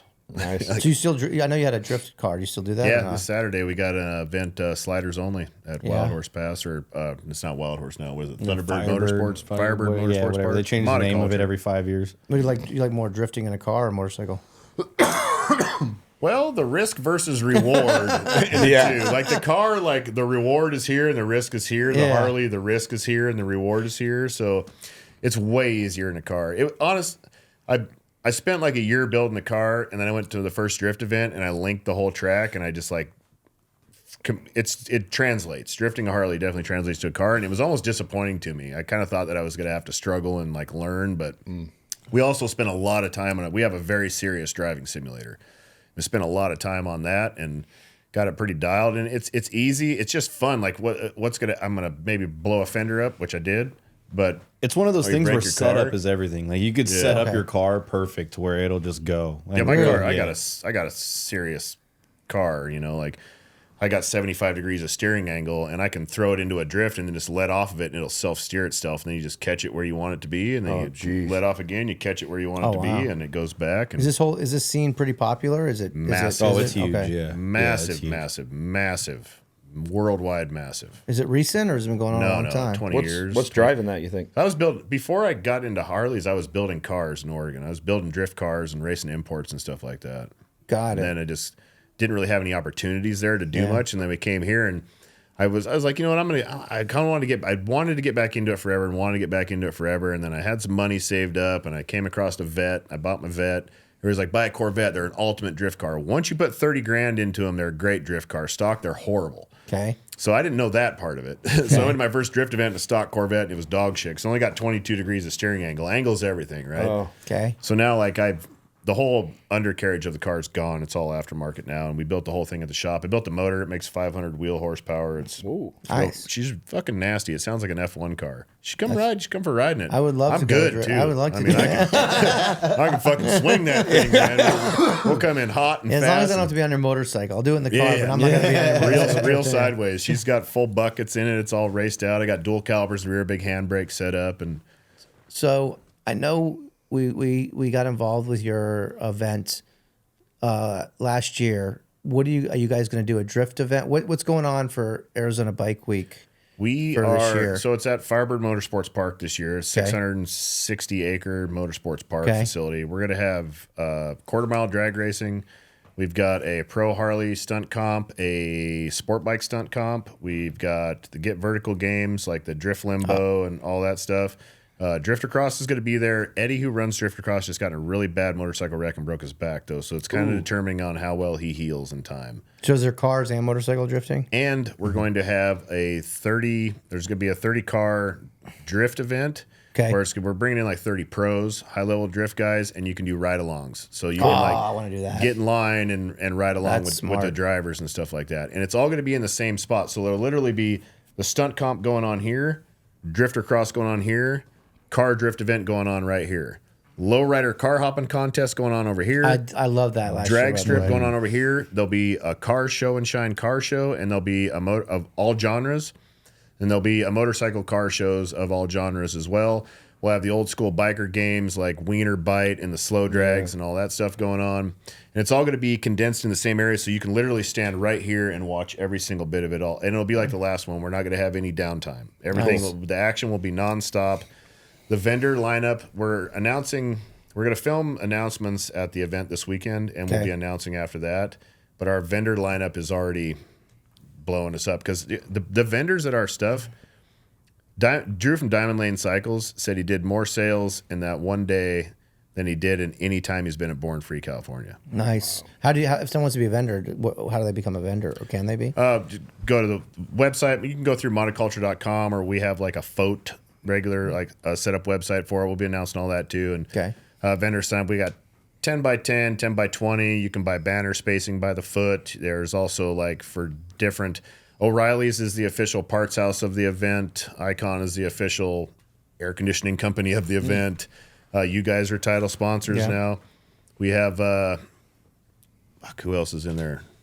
We have official tire company. So we're bringing in like different. You can be different title sponsors for each event like that, and then we have other packages and everything else to go along with it. And so we're building. It's a one-day event. We would like to build towards a 2-day event, then a 3-day event.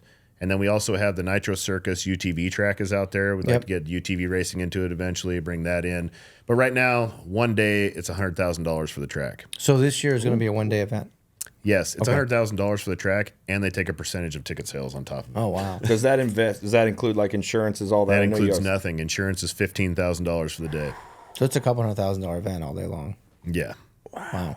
Makes me sick every time we talk about doubt. it. Which the other one, the last year event cost us $59,000. Yeah. We did $63,000 in, or we ended up profiting $6,000 in sales when it was all said and done, which was way better than we anticipated. Of course. We just really wanted to break even.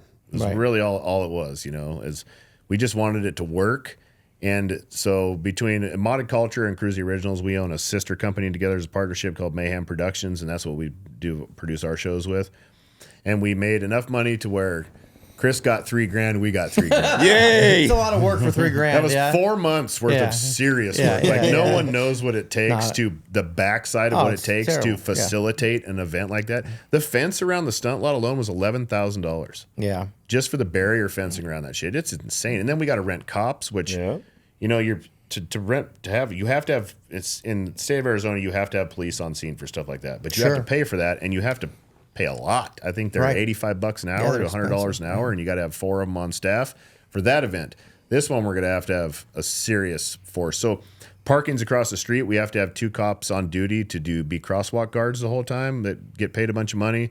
Which that's funny. They do the schools can just be some volunteer old man. Nope. But you have to have cops. But it's also how it keeps them dudes like, makes more money for officers and stuff like that. Which is a good thing. So I understand that, but there's just a shitload of weird government money. That's really what it boils down to. Is you're paying the government a lot of money to produce any kind of event when it comes down to it. So it's a lot of money. The track is very expensive. Chris, our business partner, is very motivated to make a very large event. We eventually want to take over that whole event that goes on during that time in Arizona. And Rawhide's right across the street too. They're also kind of not involved this year, but they want to start putting on their own concert venue and everything during that time. So eventually we would have camping and concerts over there for the nighttime thing. and then the daytime event for us. So ours is all through the day, so that way everybody wants to leave and go to Westworld for the concerts and Or do all Cave that Creek, stuff. go to Cave Creek They or can whatever, still yeah. go do Yeah. all of that stuff, and they're not going to miss out on it. We're Yeah. not taking away from that. Yeah. But we're taking the daytime show. There's nothing wrong with that. We cleared out every venue. Yeah, no, last you guys year. crushed it last year, and then we need that. We need more variability, more stuff to do because Yep. you can only see so many vendors at And Westworld. That's why Bike Week used to be so phenomenal out here. Like 16 and before, it was one of the best rallies. Sure. It was maximum action, so much rad shit going on, and now it's just. It's not. It's a parking lot full of trinkets and knickknacks Yeah. and windows and solar Right. panels and Yeah. bullshit that has nothing to do with motorcycles. Right. You know, If I actually last year scheduled my gutters to be cleaned from Bike Week. Really? Yeah, You can. Yeah, they were out there. I just scheduled. It was easy. I was there. Needed to be done. And Yeah, but that dude shit's was not there. allowed at our event. No. If you're not a motorcycle company or a car company, because we have Right. a drift thing going on as well, if you're not a combustion engine company, it's an EV free zone. That shit don't fly around us. Yeah. But if you're not that, you're not allowed. It's just not happening. It's keeping it raw and real. It's going to be about what it was. Raw and and real. There we you go. want fucking maximum combustion engine chaos, and we have everything. Like all the Get Vertical games, you can roll up, sign up, and compete. Oh, nice. You want to race in drifter cross, sign up and compete. Yeah. You can't compete in the pro drift comp or the fucking stunt comp because you got Yeah. to be a professional stunt Yeah. rider because we don't want you killing yourself. But all the rest of the stuff, there's lots of stuff. We want people to be involved, not just walking around looking at shit in a booth. We want you Sure. to be involved in stuff and be able to get in the action and make shit happen and really be a part of it. Well, we're gonna help try to make that happen. What other events you guys like do? What other events have you enjoyed going to, motorcycle related, and why? Tahoe shit shows. The Tahoe shit show, yeah. Utah, they put on like a stunt ride called the Swarm, Okay. and that's just throughout Salt Lake. I love going to Utah. Yeah. I love that place. dude, you just need to hit me up. You got a place Yeah. to stay. You just got to Hey. deal with the country boy yeah. lifestyle. I will take you We- up on that man, offer. We'll take care of you. We love it up I there. love We Utah. do stunt shows up there Yeah. usually every summer, and it's a blast. Like Max is hugely connected in the snow world up there because Yeah. he was a pro skier and Yeah. like sponsored by Vitamin Water back in the day.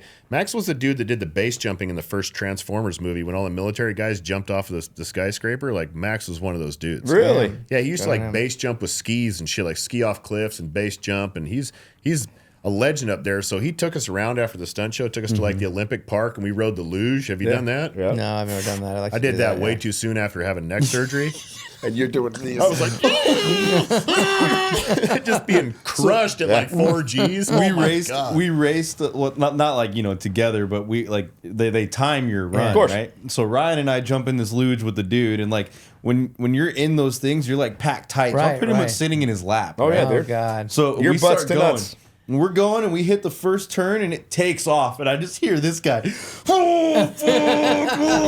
whole time. Just I made a huge mistake. How fast do you guys 75. Oh yeah, that's easy. go? Shit. You're So it's 75 like miles 4 an hour. Gs. You're coming down 75 miles an hour, and all of a sudden you make a 90-degree turn, and you make it so hard you go upside down. You go like onto the ceiling. Were you guys? intense. So were you in the 3-man, 4-man sled? 3-man. Yeah, Because see, I went 3-man and did it sled. on the. They used to do it right after 2002 when the Olympics were there.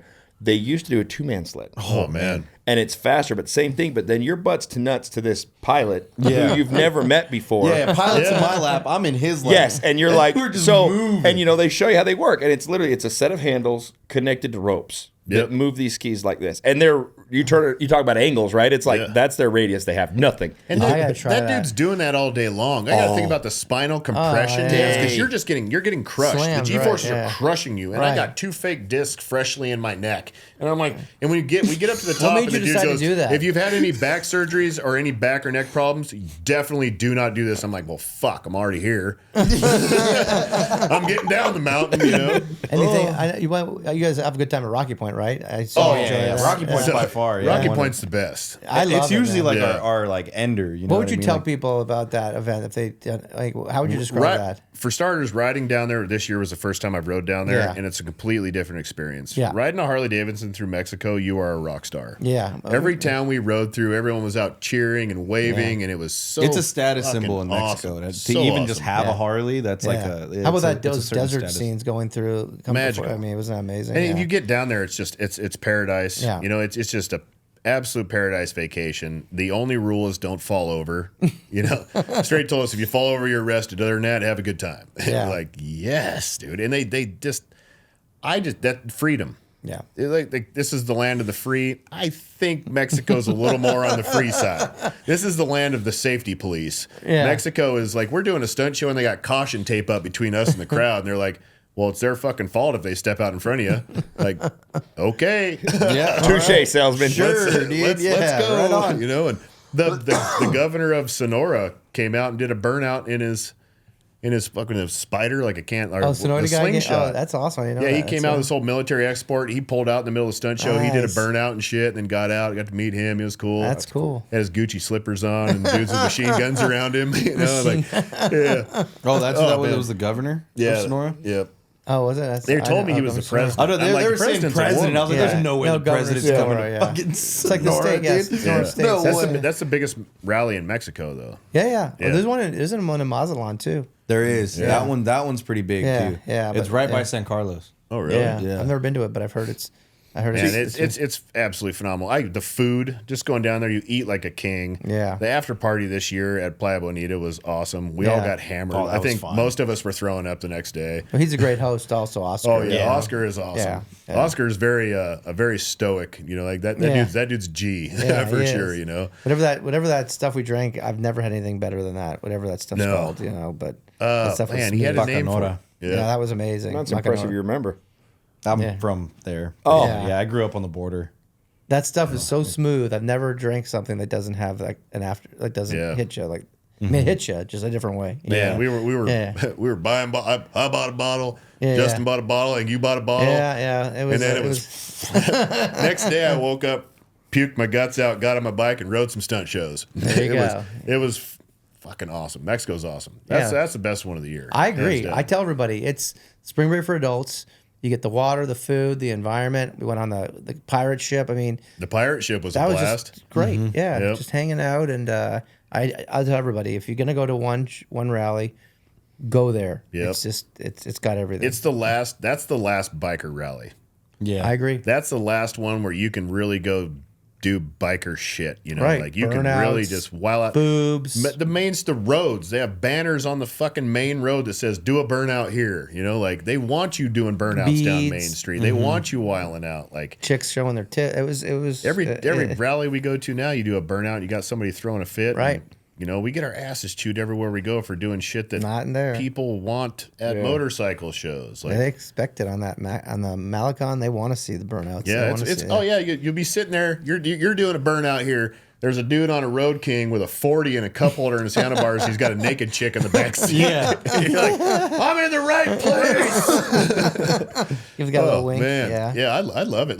Last year before, we rented side by sides for $40 one I day, and know. then Oh, just that's shredded town on side by sides. Oh, yeah. Yeah. I think the highlight was going to that restaurant in the middle of nowhere on the estuary. Yeah. That The oyster, oyster farm. bar. oyster yeah. fry. I didn't even know that existed. Yeah, we go out there every year. That place Yeah, is that was a rad. good find. That was a It's good grown find. a lot. Before it was just like a 4-post roof with Yeah. like a big long table underneath it, and they just shuck them right there, and you'd eat them. When I first went out there, that was almost 9 years ago, and Yeah. I've been going out there ever since, and it's just been kind of it's growing Right. for what so that little if you're on place UT, grew, that's the but place to go if you're riding UTVs. You're out not there. Harleys. Yeah, definitely Not not Harleys. I Yeah. learned that. I didn't remember that Yeah, road yeah. being so soft. Back to that. Yeah, that whole yeah. trip was worth that single content right there of you guys going That's down true. that sand road. That's true. That was awesome. I enjoyed it. I still got to learn how to ride a bike in the dirt, but Yeah, but that wasn't dirt. That was like foot That deep was that soft was sand. sand. Yeah. I'm watching Paul's eating shit, and I was like, oh, I'll get on there. I'll ride it out of here, And I got on it, and I was like, fuck, man. He was holding on to a lot more than I thought he was. Oh, my God. That thing was whooping my ass going down that road. Yeah, Because yeah. it would be hard packed. Right, And then when and it then would it gets dip, soft. it would get that deep all in of the a sudden. side, and I got stuck on the side which I shouldn't have. Well, you guys are there, and I just went right in the sand. And anyway, Oh yeah, shit. I think I kind of screwed you over on that. Well, you were driving. going a little slow. I was going and kinda slow. Yeah, sticking me everybody, in. speed Yeah, up. and he's slow, pushing me into the side there. Oh, yeah, you own it. I kinda did that, Yeah, too. go Yeah, faster, Yeah, go yeah, faster. go. Yeah, Yeah. it was fine. It was a good time. That's what I'm now known for. That's definitely the best one. It's Sturgis. Everybody should go see it. Yeah. I honestly could go to Sturgis one time and be Yeah. cool, but you got to do it in the industry. It's big, it's wild. Four Corners used to be one of my favorite shows there was. I'll never go back there ever again. Okay. Why is that? Well, for the Warrant, for one thing. Oh, okay. That makes sense. Yeah. Yeah, and they've literally just pushed us aside. You know, we built that event. We were one of the. That was nothing. That was a parking lot full of 4 dudes setting up booths, and we did years of marketing, and we made a big part of all the people coming to that, and we literally just kind of got pushed out. Have you guys done the Prowl yet? No, I want to. You should do that. So every year we've rented a house to go. Yeah. And then we've always had something come up to where we've had to go do something else. I think that to me is like the new Born Free. It's kind of what Born Free was. Yeah. Before it blew up. Before it blew up. Hollywood. Yeah. And you got a great town there. You got Jay Allen there. Oh, really? Super cool Does he dude. live down there? Yeah, and he's got a wow. cool place. Like we talked about it with Paul actually on another one of our episodes. But it's got it's just that town that has just got such a cool vibe. We did a ride, Run to the border before COVID, huh?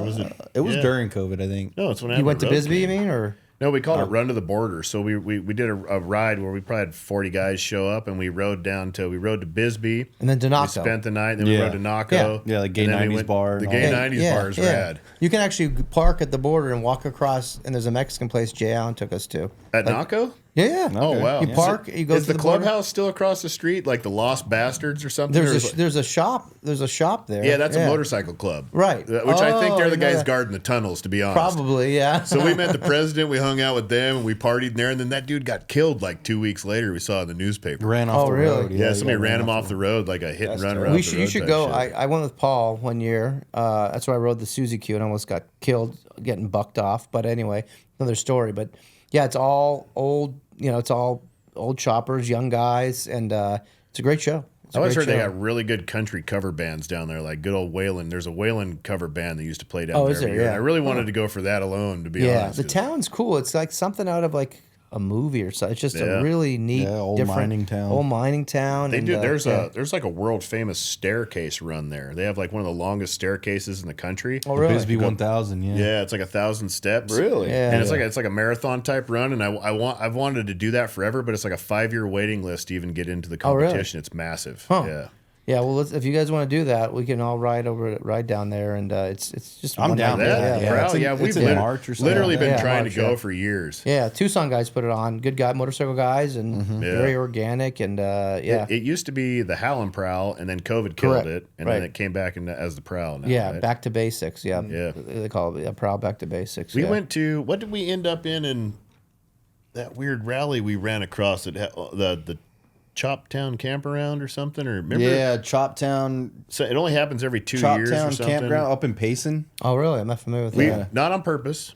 We were on a ride. We were just doing like a Arizona ride, you know, some of the homies, and we ride by, and there's all these choppers out in this field, like riding over, doing the plank ride and all that shit. We're like, what the fuck is this? So we pulled in there, and it just happened to be a chopper event going on. It happens every 2 or 5 years. It Something was like something that. that's Something like spread that. out. Yeah, But yeah. we literally just stumbled across it, and it was a blast. We hung out for the day and did the old Cool. chopper games, and Nice. Trent competed in a bunch of shit. It was awesome. Yeah, it was You've done the fun. Reno Roundup. That's another one that's got some appeal. Reno Roundup. We is did, another one. No, You've that's been not to Reno. Street Vibrations Street and Vibrations. shit. The one No, you're no. talking about, it's not Reno. It's out in Roundup. that area, but it's not Reno. What's it called? Something Roundup? It's Chopper Roundup. Carson City Roundup. Yeah. Carson City Roundup. That's yeah, where they yeah, do yeah. the biker bull riding, and the guys actually Kerry puts that on, who owns Chopper Magazine.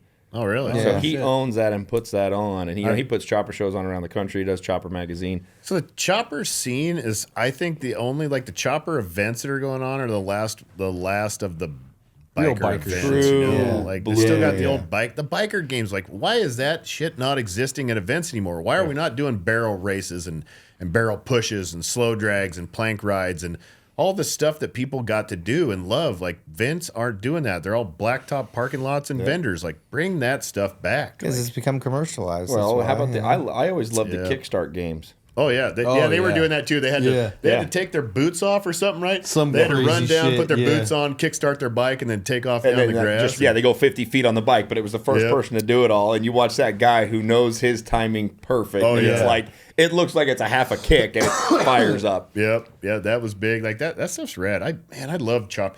So I love chop. I got into it for like the bobber chopper skinny tire. Like I love that, and I rode one for a long time. And then It was my only transport. I only had a motorcycle for 5 years out here. First 5 years I was out here, and a good part of that was on a chopper.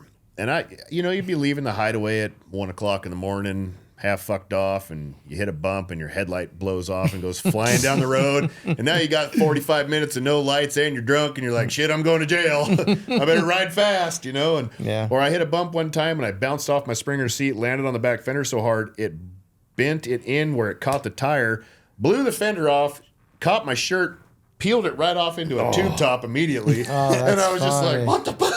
I'm in a tube top.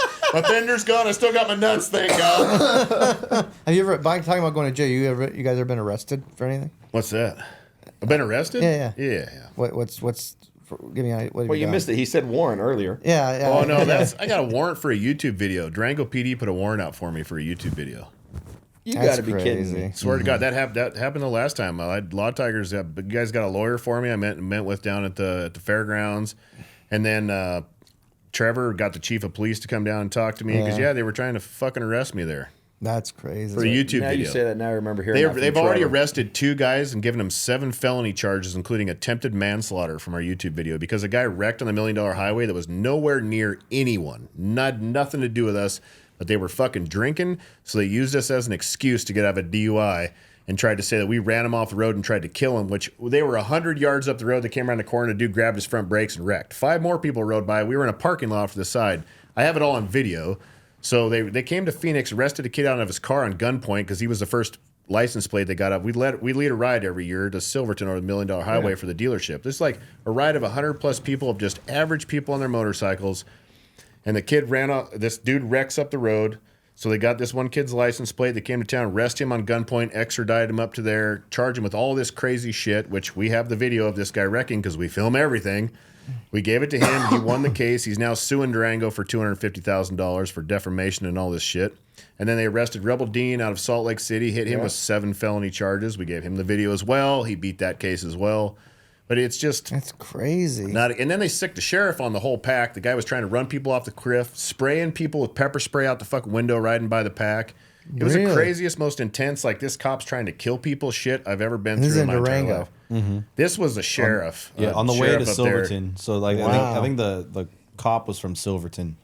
And then so he's got a whole bunch of like charges against him. Yeah. So then Durango PD, when we were doing the brawl, I got a phone call and it says Durango Police Department. And I'm out there judging. I'm on reservation land. They can't come out there. Right. I answer it and I'm like, hello? They're all, this is so-and-so detective. Ryan Cruz. I was like, yeah. He goes, hey, we noticed from your social media that you're in town, so we'd like you to come down to the police station and turn yourself in and accept these charges. I'm like, charges?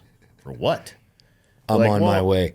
On your YouTube video last year, we saw that you were riding a wheelie in town, so we're going to charge you with like felony reckless, all this other crazy shit. And I was like, fuck you. Like, I'm not turning myself in for shit. You know how much money we bring to your town, and this is how you're going to repay me? And the video wasn't even in Durango, and it was just my gloved hands and my handlebars. If it was even me, it probably wasn't me. Someone else. Yeah, honestly. exactly. But so I was like, no, dude, eat shit, So then I called Bill immediately. Yeah. I'm like, Bill, I need a lawyer. He's like, well, we got a guy down here, and come down here. And then I called the dude back, and the lawyer's like, you know what, you need to just deal with it. You're better off dealing with it now than them coming to get you. And I was like, all right. So I called the detective back. I was like, here's the deal. I will turn myself in, but you're going to meet me at the fairgrounds with my lawyer. And he's like, all right, yeah, that sounds good. All right, I'll see you down there. And then he calls me back. When I talked to my chief, and he's like, or my lieutenant or whatever, he goes, it'd actually be better if you just came down to the station and turned yourself in. I was like, fuck you, dude. I'm not playing your game. I know what this bullshit is, Sounds like a car deal. Go talk to your manager. I want the best price. Go talk to your lieutenant. How can we work this out? Sounds like a sting. They want to get you in there and throw you in the jail. I called Trevor, and Trevor knows the chief. He's like, let me deal with this. And Trevor got the chief down there, and I met with the chief and with a lawyer, and the chief was cool. He was like, listen, man, here's the deal. We know you're the guy. And the brawl was there the year before, and all these kids were like wheeling on the street and causing us chaos. That was not us. That was just fans that were just excited, and blah, blah, blah. Wasn't us. He goes, I know it wasn't you. He goes, but I know you're the dude, so I'm going to make an example out of you. And I was like, the fuck did I go? Dude, we're all business owners. We're all respectful, responsible people. We don't terrorize the streets. We don't do this shit. I was leading a ride with a group of people, just riding like, this isn't right. And he's like, well, I'll tell you what, if you can keep it off the streets, if you can keep everybody to stay off the streets and not be assholes this weekend, I'll see if we can talk about maybe reducing or dropping your charges. I was like, oh, really? He goes, yeah, if you just help spread the word. I go, right on. Hold on a second. I ran over. I grabbed the fucking microphone from the announcer. I go, hey, everybody, you know who I am? They're all, woo. I go, listen up. These guys are trying to put me in jail right now. So I need y'all to stay off the street and knock your shit off. And then I so far I haven't been arrested, so hopefully they got rid of it from there, but I'm definitely not going back because Yeah, that's insane. yeah. You shouldn't be held responsible for other people's actions. That's well, it's bullshit. funny you bring That's that up though, bullshit. because that all falls right down to that profiling. I mean, I don't care what everybody says. Yeah. We as motorcycle riders, we still live under that profile 100%. of what maybe riders, bikers, if you want to say that, were classified back in the 60s, back in the 70s. It's still that old mentality. Yeah. They saw... there's jury bias. There's police bias. There's witness bias. Yeah. Again, that show that was on TV didn't do us any good either, because once we all threw a leg over, we were running drugs, selling women, or who knows what we were doing. We were selling guns, all that Yeah. shit. Yeah. Yeah, that was a real eye opener for me. I told the cop, I'm like, dude, that's not even legal, dude. Like, you were literally trying to arrest me off of a YouTube video from over a year ago, or like, are you kidding me? And one that doesn't even you can't even say that's me. Like, there's no way. Besides, it's on my YouTube. But Well, they can arrest you. The question is, will it stick? I mean, that's what they just arrest and you. then, and then a month before the event went on, they put out this video, like Four Corners, their page put out a video on Instagram with a cop and like a chick that was like putting on the event, and the cop saying, hey, if you guys are out here and you don't have license plates, if you have a scrape plate, you don't have mirrors, like, we're gonna come after you. Like, pretty much telling people like, hey, come act right or we're gonna arrest you. We're gonna enforce. And what are you that telling happened to your... that's what happened to Laughlin. That's what killed Laughlin. Yeah, Yeah, like, what are the you cops- telling the your cop whole gangs clientele? killed Yeah, Laughlin. yeah. Man, it got so bad up there with them. Yeah.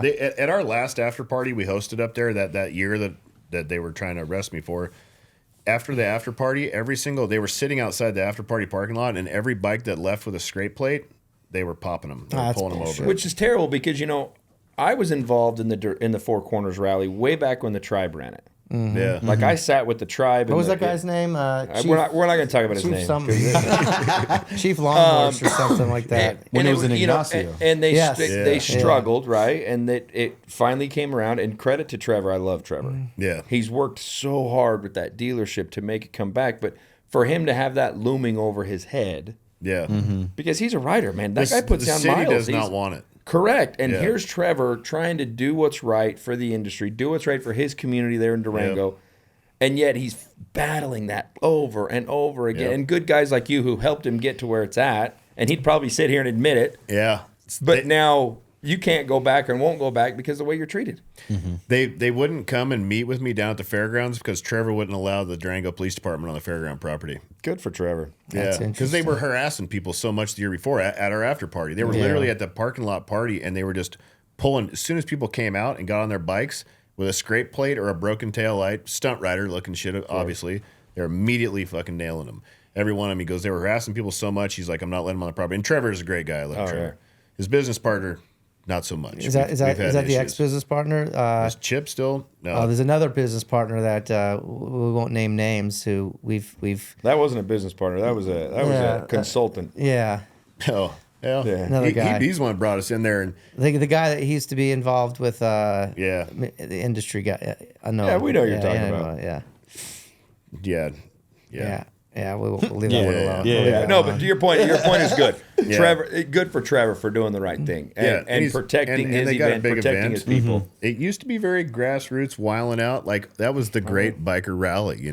like, and it Even when got the Tribe bigger. had it. I remember sitting telling in It the got Tribe bigger in and Ignacio. it got into more Yeah. of a corporate Yeah. style, professional rally, which I think makes them boring. Well, Prowl's a new one. I'm telling you, that's it. Let's go. So I'm looking for new shit to do this that's year. it. Prowl's it. Like we're Yeah. revamping. Like last year, we overscheduled. We ourselves. overworked ourselves. We really overshowed. Like I have a problem with saying no. People are like, "Hey man, you should come out of this." Blah blah. blah. I'm like, fuck it, let's go. You know. Is And that then- FOMO or is that something else? No, it's just I think I'm a people pleaser, maybe, or if it sounds like a cool event, I want to go. You Sure, know? But sure. I think we need But to then like. then we end up working it, and then it turns Yes. into a job. It and- turns into a lot of these events Sure. inviting us to use us for your social. to get people to come out there, and then we get nothing. But we don't get compensated. Right. No. We're going to focus on more of the things that we just straight up want, that we want to do, and quality over quantity, right? Yes. Yep. Yeah. Like the main events we're really going to work on will be our Bike Week event, Sturgis, and Rocky Point, of and course, Sanctuary in October. Nice. Yeah. And then everything else in there is just things that we want to do and things that we can just ride to. Yeah. And not have to tow Make a a big trailer deal, and tow staff and all that stuff. So you guys are big, obviously been in the motorcycle industry a long time. What do you think is the best part of the industry and the worst part of the industry? The best part of the industry is the community. 100%. The community and the way motorcycles bring everybody together. Like there's nothing, I don't think there's anything out there besides like Harleys that bring people together. People that you normally maybe not, you wouldn't be friends with, but you are. And it brings, it's a camaraderie. That's my favorite part of it anyways. As far as the worst part of the industry is the industry. You know, like. You feel the same way? Yeah. It's cutthroat a lot, you know, and I think a lot of people look at everyone as competition instead of working Why is together, that? Why do all these builders? together. Why all these builders think that? Why do they? I think it's from the ego. I think it stems back to the days of not having the reach that everyone has now, where you had to fight tooth and nail. So it was a finite resources kind of thing. So if you only had shows, you only had magazines, and to get in those, you had to be winning. So you had to be outdoing everyone. You couldn't work with someone else because if you did, they were going to move ahead of you, and it had to be cutthroat like that. Well, now it doesn't. If we all work together and like banded together as teams now with social media and all the marketing aspects that everyone has, we could all be growing together. And the companies that we work with that are on board with that, we're all growing together like crazy, you know. And there's a lot less of the assholes out there, but there definitely still is some people that like to rip us off. There's a lot of people that like to rip us off. One of them just went out of business. So All right. yeah. So I have a question with you guys both doing stunts. As a normal rider, I mean, I don't stunt. I don't claim to, and I probably will never. You want to learn? I don't want to learn. But here's what I don't know. Suggest learning to anyone. Is there something that you as a stunt rider have learned how to do, or a stunt that you perform, that every rider should know how to do to make them a better rider? Drifting. Yeah, drifting. Okay. I mean, there's like the few things that you kind of have to have in your bag as far as like stunts and all that stuff. But I mean, yeah, just overall bike control, I think is. You know the guy that always said somebody pulled out in front of me and I had to lay it down, brother? That's bullshit, right? That's fucking bullshit. If you knew how to drift, you would have just went, yeah, and around it. Easier said than done. Yeah, definitely. But if you know how to drift, if you know how to drift, if you can drift a Harley-Davidson, you can handle any situation that's coming at you. Because that's your edge of broken leg the whole time. Can I sponsor a drifting? Can we have our own drifting clinic? Do a that'd be sick. That would be cool. I'm in now. I'd do Now that you it. say it, I go, because I've always had the same thought of like, I've always said this. If guy who said I had to put it down, I've always wanted to stand behind him and say, I'm going to push you. Yeah. Don't catch yourself. If you're a decent rider, I'm going to push you from behind. Don't catch yourself. Because to me, that's what I had to put it down means. If you're a decent That's what they're rider, saying is I intentionally said, going to go down. I'm going to force it. No, you're not. Yeah. Something happened. You outrode your ability. I mean, accidents happen. I'd say 80% of motorcycle wrecks are caused from the rider. Yeah. As far There's a good amount there's there. those times where a car pulls out, you have no choice. Yeah. But either the dude's riding way out of his ability, he's going way too fast, or he's just not paying attention. Well, I can tell you the outfall he's rate. been drinking. The Yeah, outfall rate is about 50%, but that doesn't account for, to your point, people that where the guy pulled out in front of him, but the guy maybe didn't have the reaction time to go around. But the brake control. That's I had to put it down. Or that's you locked up the brakes and you ate shit. So if a guy's if a guy's a decent, exactly. But if you have brake control and all that, like brake control is huge. Like a lot of people don't realize that you can ease that brake. You don't have to lock that bitch up, and you can make it work for you. or they don't use the front brake like they should, which stops you more than the rear brake. Like right? the rider safety courses should teach that more. There should be an advanced rider safety There is. course. There is. There's Team Arizona has a basic, and then they have a next level up. You know what would most people don't take it. You know what would be awesome YouTube videos if me and Trent did a rider safety course. I know the instructor would be super pissed, but if I can set that up with Team Arizona, by the way. But if we did a rider safety course and and we rode the way we can ride, you know, through the course, like it would be a fucking great video. Maybe hidden camera type shit. Explain to him after it's done, because those dudes are real up in arms. Like I've rode wheelies past Buddy Stubbs when we're going on, and I've had the instructors like throw fits because I'm on the street right, and they're like, "What the fuck are you doing?" I'm like, "I'm being really good at this." Yeah. So if you're a decent rider, that would be amazing. Can you teach someone to drift if they're a decent rider? Yeah, we got a nice how-to drift video. How long does it take? How long would it take?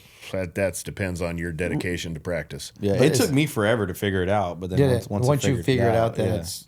Yeah, it's all about the J turn. The J turn is everything. That's a brake slide and burnout. Like just basically just turning around and doing a 180. It's all about learning to brake slide. If you can just come in and skidding on the rear brake and slide your bike around like, 60 to 80 to 180 degrees, the more you can slide it around. You just practice that. You slide to the right, you slide to the left. And then once you got that slide down, then you practice sliding and then dumping the clutch. Bop, burning out of it. You slide, you burn. You slide. I've coached 1 million people. That was one of my favorite things to do, but it's about the J turn. You learn the J turn, and then it's just a turnaround. And then that turnaround turns into a turn and a circle, and then you can get it wider, and you learn how to steer by pulling the bike up and down, and there's a lot to it. But the bike gets laid down a lot during that process. That's why you want to have a whole lot of Kruesi Originals crash protection. That's right. There you go. Because when you try and save that thing, when it goes down, you're like, oh, I'm going to save it. That's when you rip a bicep or blow your shoulder out, or you tear your MCL in half because the bike lands and your leg folds in half. So if you guys weren't doing this stuff, obviously you're living your best dream. What would you do if you weren't doing? If I wasn't doing motorcycles, I'd probably be working produce. That's nice. That's what my family you like did. vegetables? Yeah, really, that's for what my real? family does. Yeah. What does that mean exactly? Yeah. So my dad, he lives in Guadalajara now, but he imports like grape tomatoes, cool. bell peppers, stuff like that from Mexico. Awesome. I didn't know that about you. Dude, I totally thought you were joking, like over at Fry's, like watering it down and restocking Oh, it. no. I was like, who Fry's buys their good for produce you, from. bro. Good for you. We buy, because you've heard about all this stuff going on in the news with the tariffs. People don't realize we buy a lot of shit from Mexico. Most of our produce is from Mexico. a lot of shit from Mexico. Avocados, mostly everything is from Mexico. Right. So you'd be doing what would you be doing? I don't know. In jail? I don't know. Construction. I'd be doing construction. Tile Construction, setter. really? Yeah, I was a tile setter before. I didn't know that. This Mason's Union out of Oregon. Yeah, Really? Set tile and stone for years. I didn't know that. Yeah, it sucks. That shit sucked. It sucked bad. I was a foreman for one of the largest mason and tile companies in the Northwest. Didn't know that. For through my 20s, all through my 20s. Worked in a sawmill for years. Started in a sawmill when I was like 20, 21. Ended up becoming a foreman there, ran a sawmill. I was a young kid running a lot of adult men in a sawmill. In a sawmill where when they were out of line, you fist fought at the bridge at the end of the day where everybody's drinking beer. Like, mill was built in 1930s. I lost a lot of dudes lose their hands, fingers. Shit. I got fucked up there a lot. It was really gnarly. Didn't the dude get cut in half? Yeah, dude got cut in half with the sawmill. Top half went down the fucking trash chute. You guys a lot of crazy shit. Grew up, I'm like third generation logger too. I grew up logging and stuff like that. My dad was logger, grandpa was logger. Wow. Yeah, I'd be in Oregon. I'd probably be a alcoholic in Oregon. Just miserable, I just the economy collapsed in 2008, and then we went from one of the largest companies in the Northwest down to like two guys. Wow. It just, the jobs just went away. I was doing multi-million-dollar jobs, building hospitals and all that kinds of stuff, and making a lot of money, but just shit work. Shit work. Yeah. Do you have a lot of young kids that maybe want to be YouTubers but don't want to put in the work? They come to you, don't want to put in the. Because you guys are both smart guys, but you have trades. Nobody realizes the 12 years in front of this that it took to get to this point. They don't. Like, a lot of people think that people just got lucky and some video just blew them up and got them there. There's not a YouTuber out there. There might be a couple out there that just got lucky, but there ain't. Every one of them put years and years of dumping video after video after video after video till they finally built the following up enough to get YouTube to do something with them. It's just a shitload of work. Anybody can be anything they want to and do anything they want to as long as they're willing to sacrifice and put the work in. It's cost me a marriage and everything. So I gave everything to this. Everything. There is nothing else for me. This is it. And from the day I started, that was it. I'm doing nothing else. I'm going to make it. Plain and simple. But you also have skills that back it up. You're just not a YouTuber for sake of doing YouTube. You've got. Well, I mean, like just skills. as far as like being a bike builder in the motorcycle industry, I was like, this is what I'm going to do. I came out here to be a bike builder, a custom bike builder. I didn't come out here to be a fucking motorcycle mechanic at a dealership. I came out here to be a custom bike builder, and that was it. And I gave everything. It seems like, because we've had a lot of people on, and it seems like there's a common thread of do whatever it takes. I'm going to be successful no matter what. There's like a drive. Yeah. You have it. I've seen it in Nick and Paul and Adam, to name a few.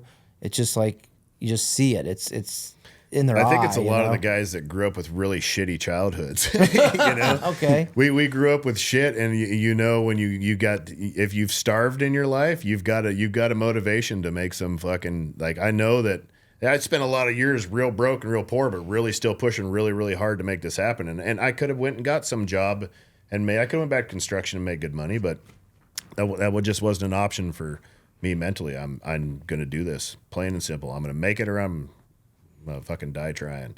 Yeah. And that's the same. Nick's the same way. You know, Nick came up from shit, grassroots, and built it from nothing, pushed really hard. You know, a lot of them guys are like that. A lot of the guy, Jesse James, same thing. You know, a lot of these dudes came up from just struggle to balls to the wall. And I think I was homeless at 15, from like 15 to 17, got incarcerated when I was 17, got out when I was 18. Can you explain why? Or I was out for drugs, selling dope. Okay. So my uncle was a meth cook, and my dad was a junkie, and I was the kid pushing the shit for him on the street. Jesus. I got caught in a sting operation, got busted. And then I got locked up again when I was 20, bunch of assault charges and shit, and then tried to kill some people with a car. That didn't fucking pan out for me. Wow. And got locked up again, and then that time I went to big boy jail, and that was a different scenario. I was like, these motherfuckers are big. I was a big kid for my age, but I was like, these motherfuckers are big. Oh shit, I am in some shit, you know. And it was shitty, and I just knew then. When I got out, I disenfranchised myself from my dad and everybody, and I joined a gym, and I didn't leave it for 2 years, and then I just pushed hard to build. I built, you know, I'm on my third career. By the time I was 30, I was on my third career. You know, I'd get to the top and be like, there's got to be something better. And so I'd go start another one and work my way to the top again, and then come back to this, and just I don't ever want to be on the street again. That's what it boils down to. Yeah. So what advice would you give to maybe a young kid that maybe had some struggles or wants to get into the motorcycle industry, or just life lessons maybe? Get up before the sun does and work hard as fuck till the sun goes down. And then go work on your YouTube videos after that. It's balls to the wall. That's it. You just got to work ethic. You got to be the first one and the last one. You got to get after it. That's the key. Success starts before the sun. Interesting. Yeah, and I feel like the generation now don't get that concept anymore. Like, I think things come too easy in some places, and they don't realize that you need to be putting 18-hour days in. If you really want to make a business, or you want to start something for yourself at all, because working for yourself is real. That's it. You know, that's where it's at. Right. That's living. But that's full-time living. Like, when we go home, the job don't end. Right. It never ends. Like, you're on the clock all the time. Sure. And you got to be willing to do that and motivated to do that. I've had lots of friends that have started businesses over the years, and they do it for a year, and they're not fucking rich all of a sudden, so they give up. And I'm like, that's the wrong reason though, isn't it? Yeah. And I never understood that. I'm like, how the fuck can you quit your job and go start your own thing and give up on it? How can you fucking give up? Like, don't give up. That's it. There it is. Moral of the story. But do you think that was? Do you think it was the wrong? They went in for the wrong. They went in for the glory. Yeah. Not they did it for the wrong reason. Yeah. Right. You got to be passionate about it. It's got to be something you're into. And I'm tunnel vision, like a motherfucker on things that I do. You know, like. But I have too many motorcycles. I have too many builds in the shop that I don't even ride anymore. But if I get a vision of, man, I want to build this. I got to build this. I'm going to sell my fucking soul to build that thing. You know, I'm going to do everything I can to make sure I can make that happen. And you just got to have that mentality. And if you don't have that mentality, train yourself to have that mentality. Make yourself have that mentality. But yeah you got to go all in. Has his work ethic, or is it rubbed off on you? Like, Definitely, yeah. I mean, I've been around probably going on 8 years now. So I was 25 when I started, you know, I'm still young, you know, I'm still learning, still soaking everything up. I don't really, you know, I mean, compared to you guys, I'm just a kid.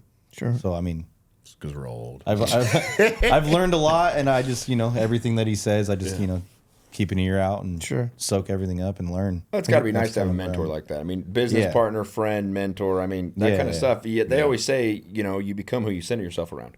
Yeah. So, definitely. You walk with the lame, you'll develop a limp. Yeah. Yeah. I'm sure you've learned, I mean, it goes both ways, right? I mean, Nick was a great role model too. Yeah. Nick is he's a working machine. Sure. Like that dude he was hardcore, man. And just like I've been blessed with a lot of people like that in front of me too. Sure. Like this wasn't me creating myself. I had a lot of really, really good mentors over the years. Like I had a guy named Dick Bragg. He was the GM. He ran the sawmill I worked for. I like that name, by the way. Dick Bragg, and he fucking deserved that. His dad picked that one for sure. Mama had no choice. The dude was a fucking animal, man. He was an animal. And in like Mike Horner, the owner, too, like these dudes were dudes. These were fucking animals, Like no one was gonna outwork them. At 60, 70 years old, no one in that sawmill was gonna outwork these dudes, And like I've always looked up to that type of thing. Like no matter where I'm at, you're not gonna outwork me. Ain't gonna happen.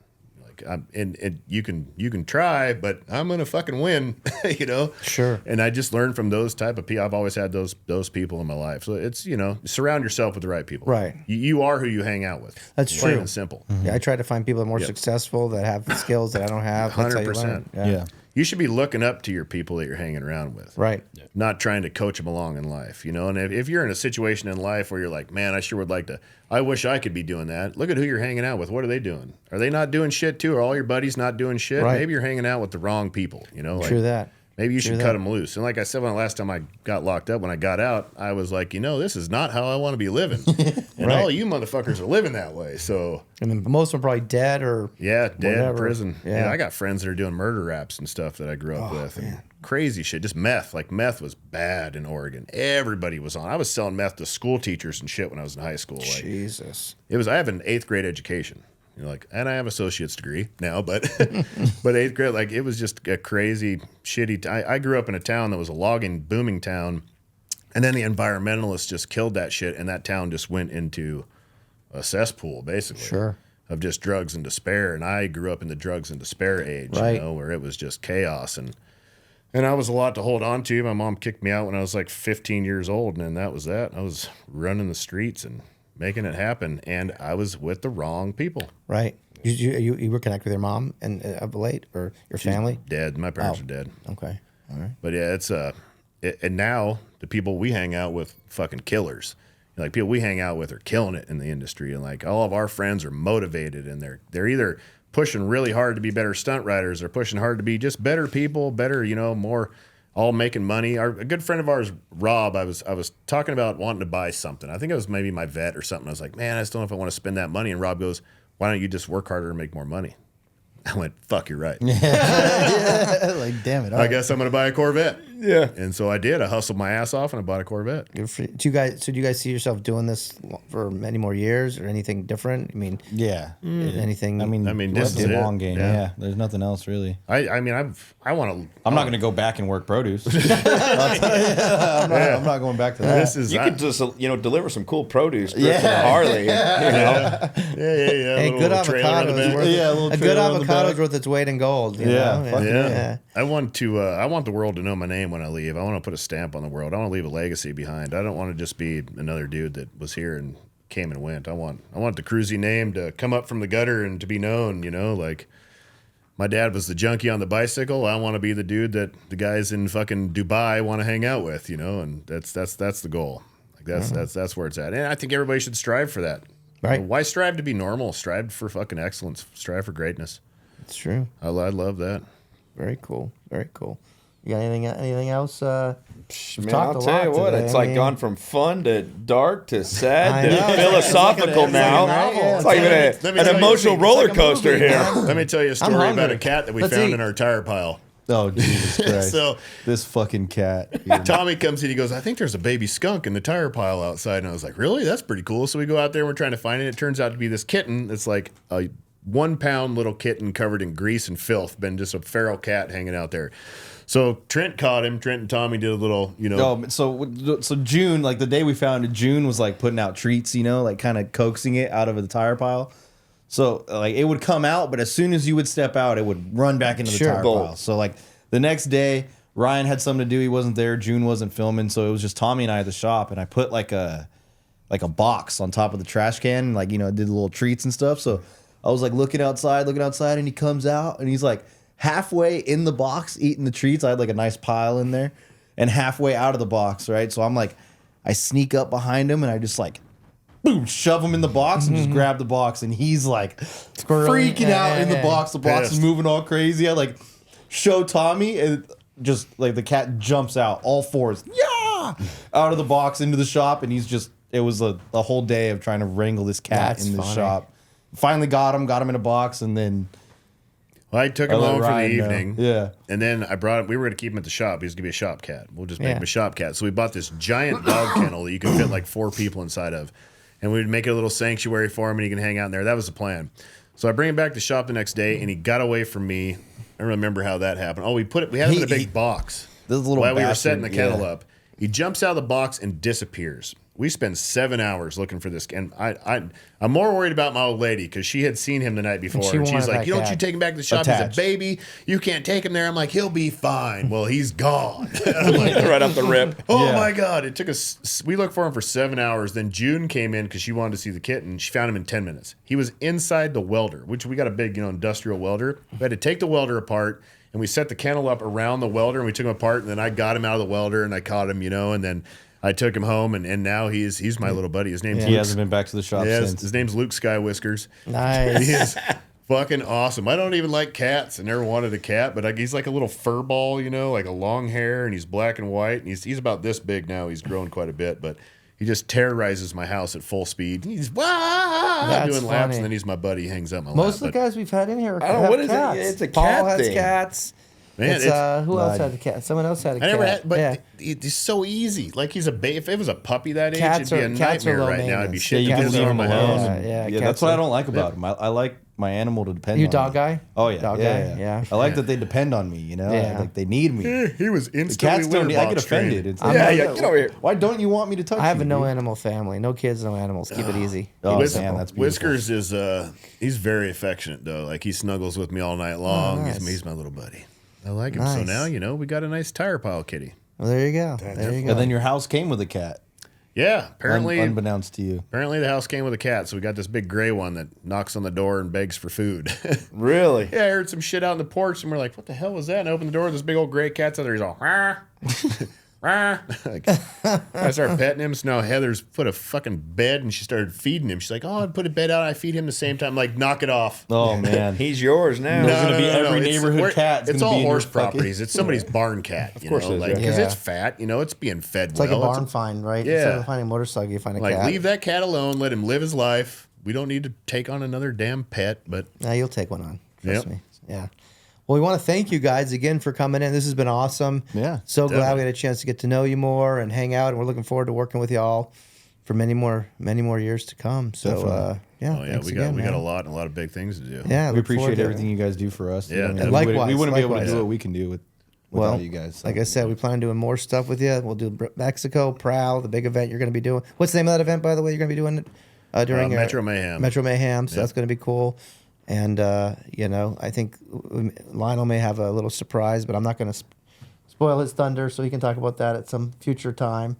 Maybe something we're going to have you guys do. So I'll leave that up to him to A lot of people don't realize that a majority of the shows we do are because of Law Tigers. You guys bring us to a lot of shows. Pleasure. You guys are responsible for a lot of the things that happen in the motorcycle show world altogether. Stunt riding, everything. Well, maybe we'll be the catalyst for putting together an event with bike builders and industry people where we can talk about working Forget together. that. I'm starting out with the drift school. I want to learn how Well, to that's drift. first. That's first. Yeah, that's first. You can do philosophical, educational the stuff later. I want to learn how to drift them suckers. I'll Let's do go. the education. So anyway, but thank you again. It's a lot of fun. You start doing it, you won't quit. I'm looking forward to it. Maybe we'll do it. We'll figure it out. I Anyway. bet they've got a bike or two at the shop that's probably been used to getting knocked over and put down that Yeah. cut my teeth on. Ours are all built so you can throw them on the ground and just let them slide and they come out fine.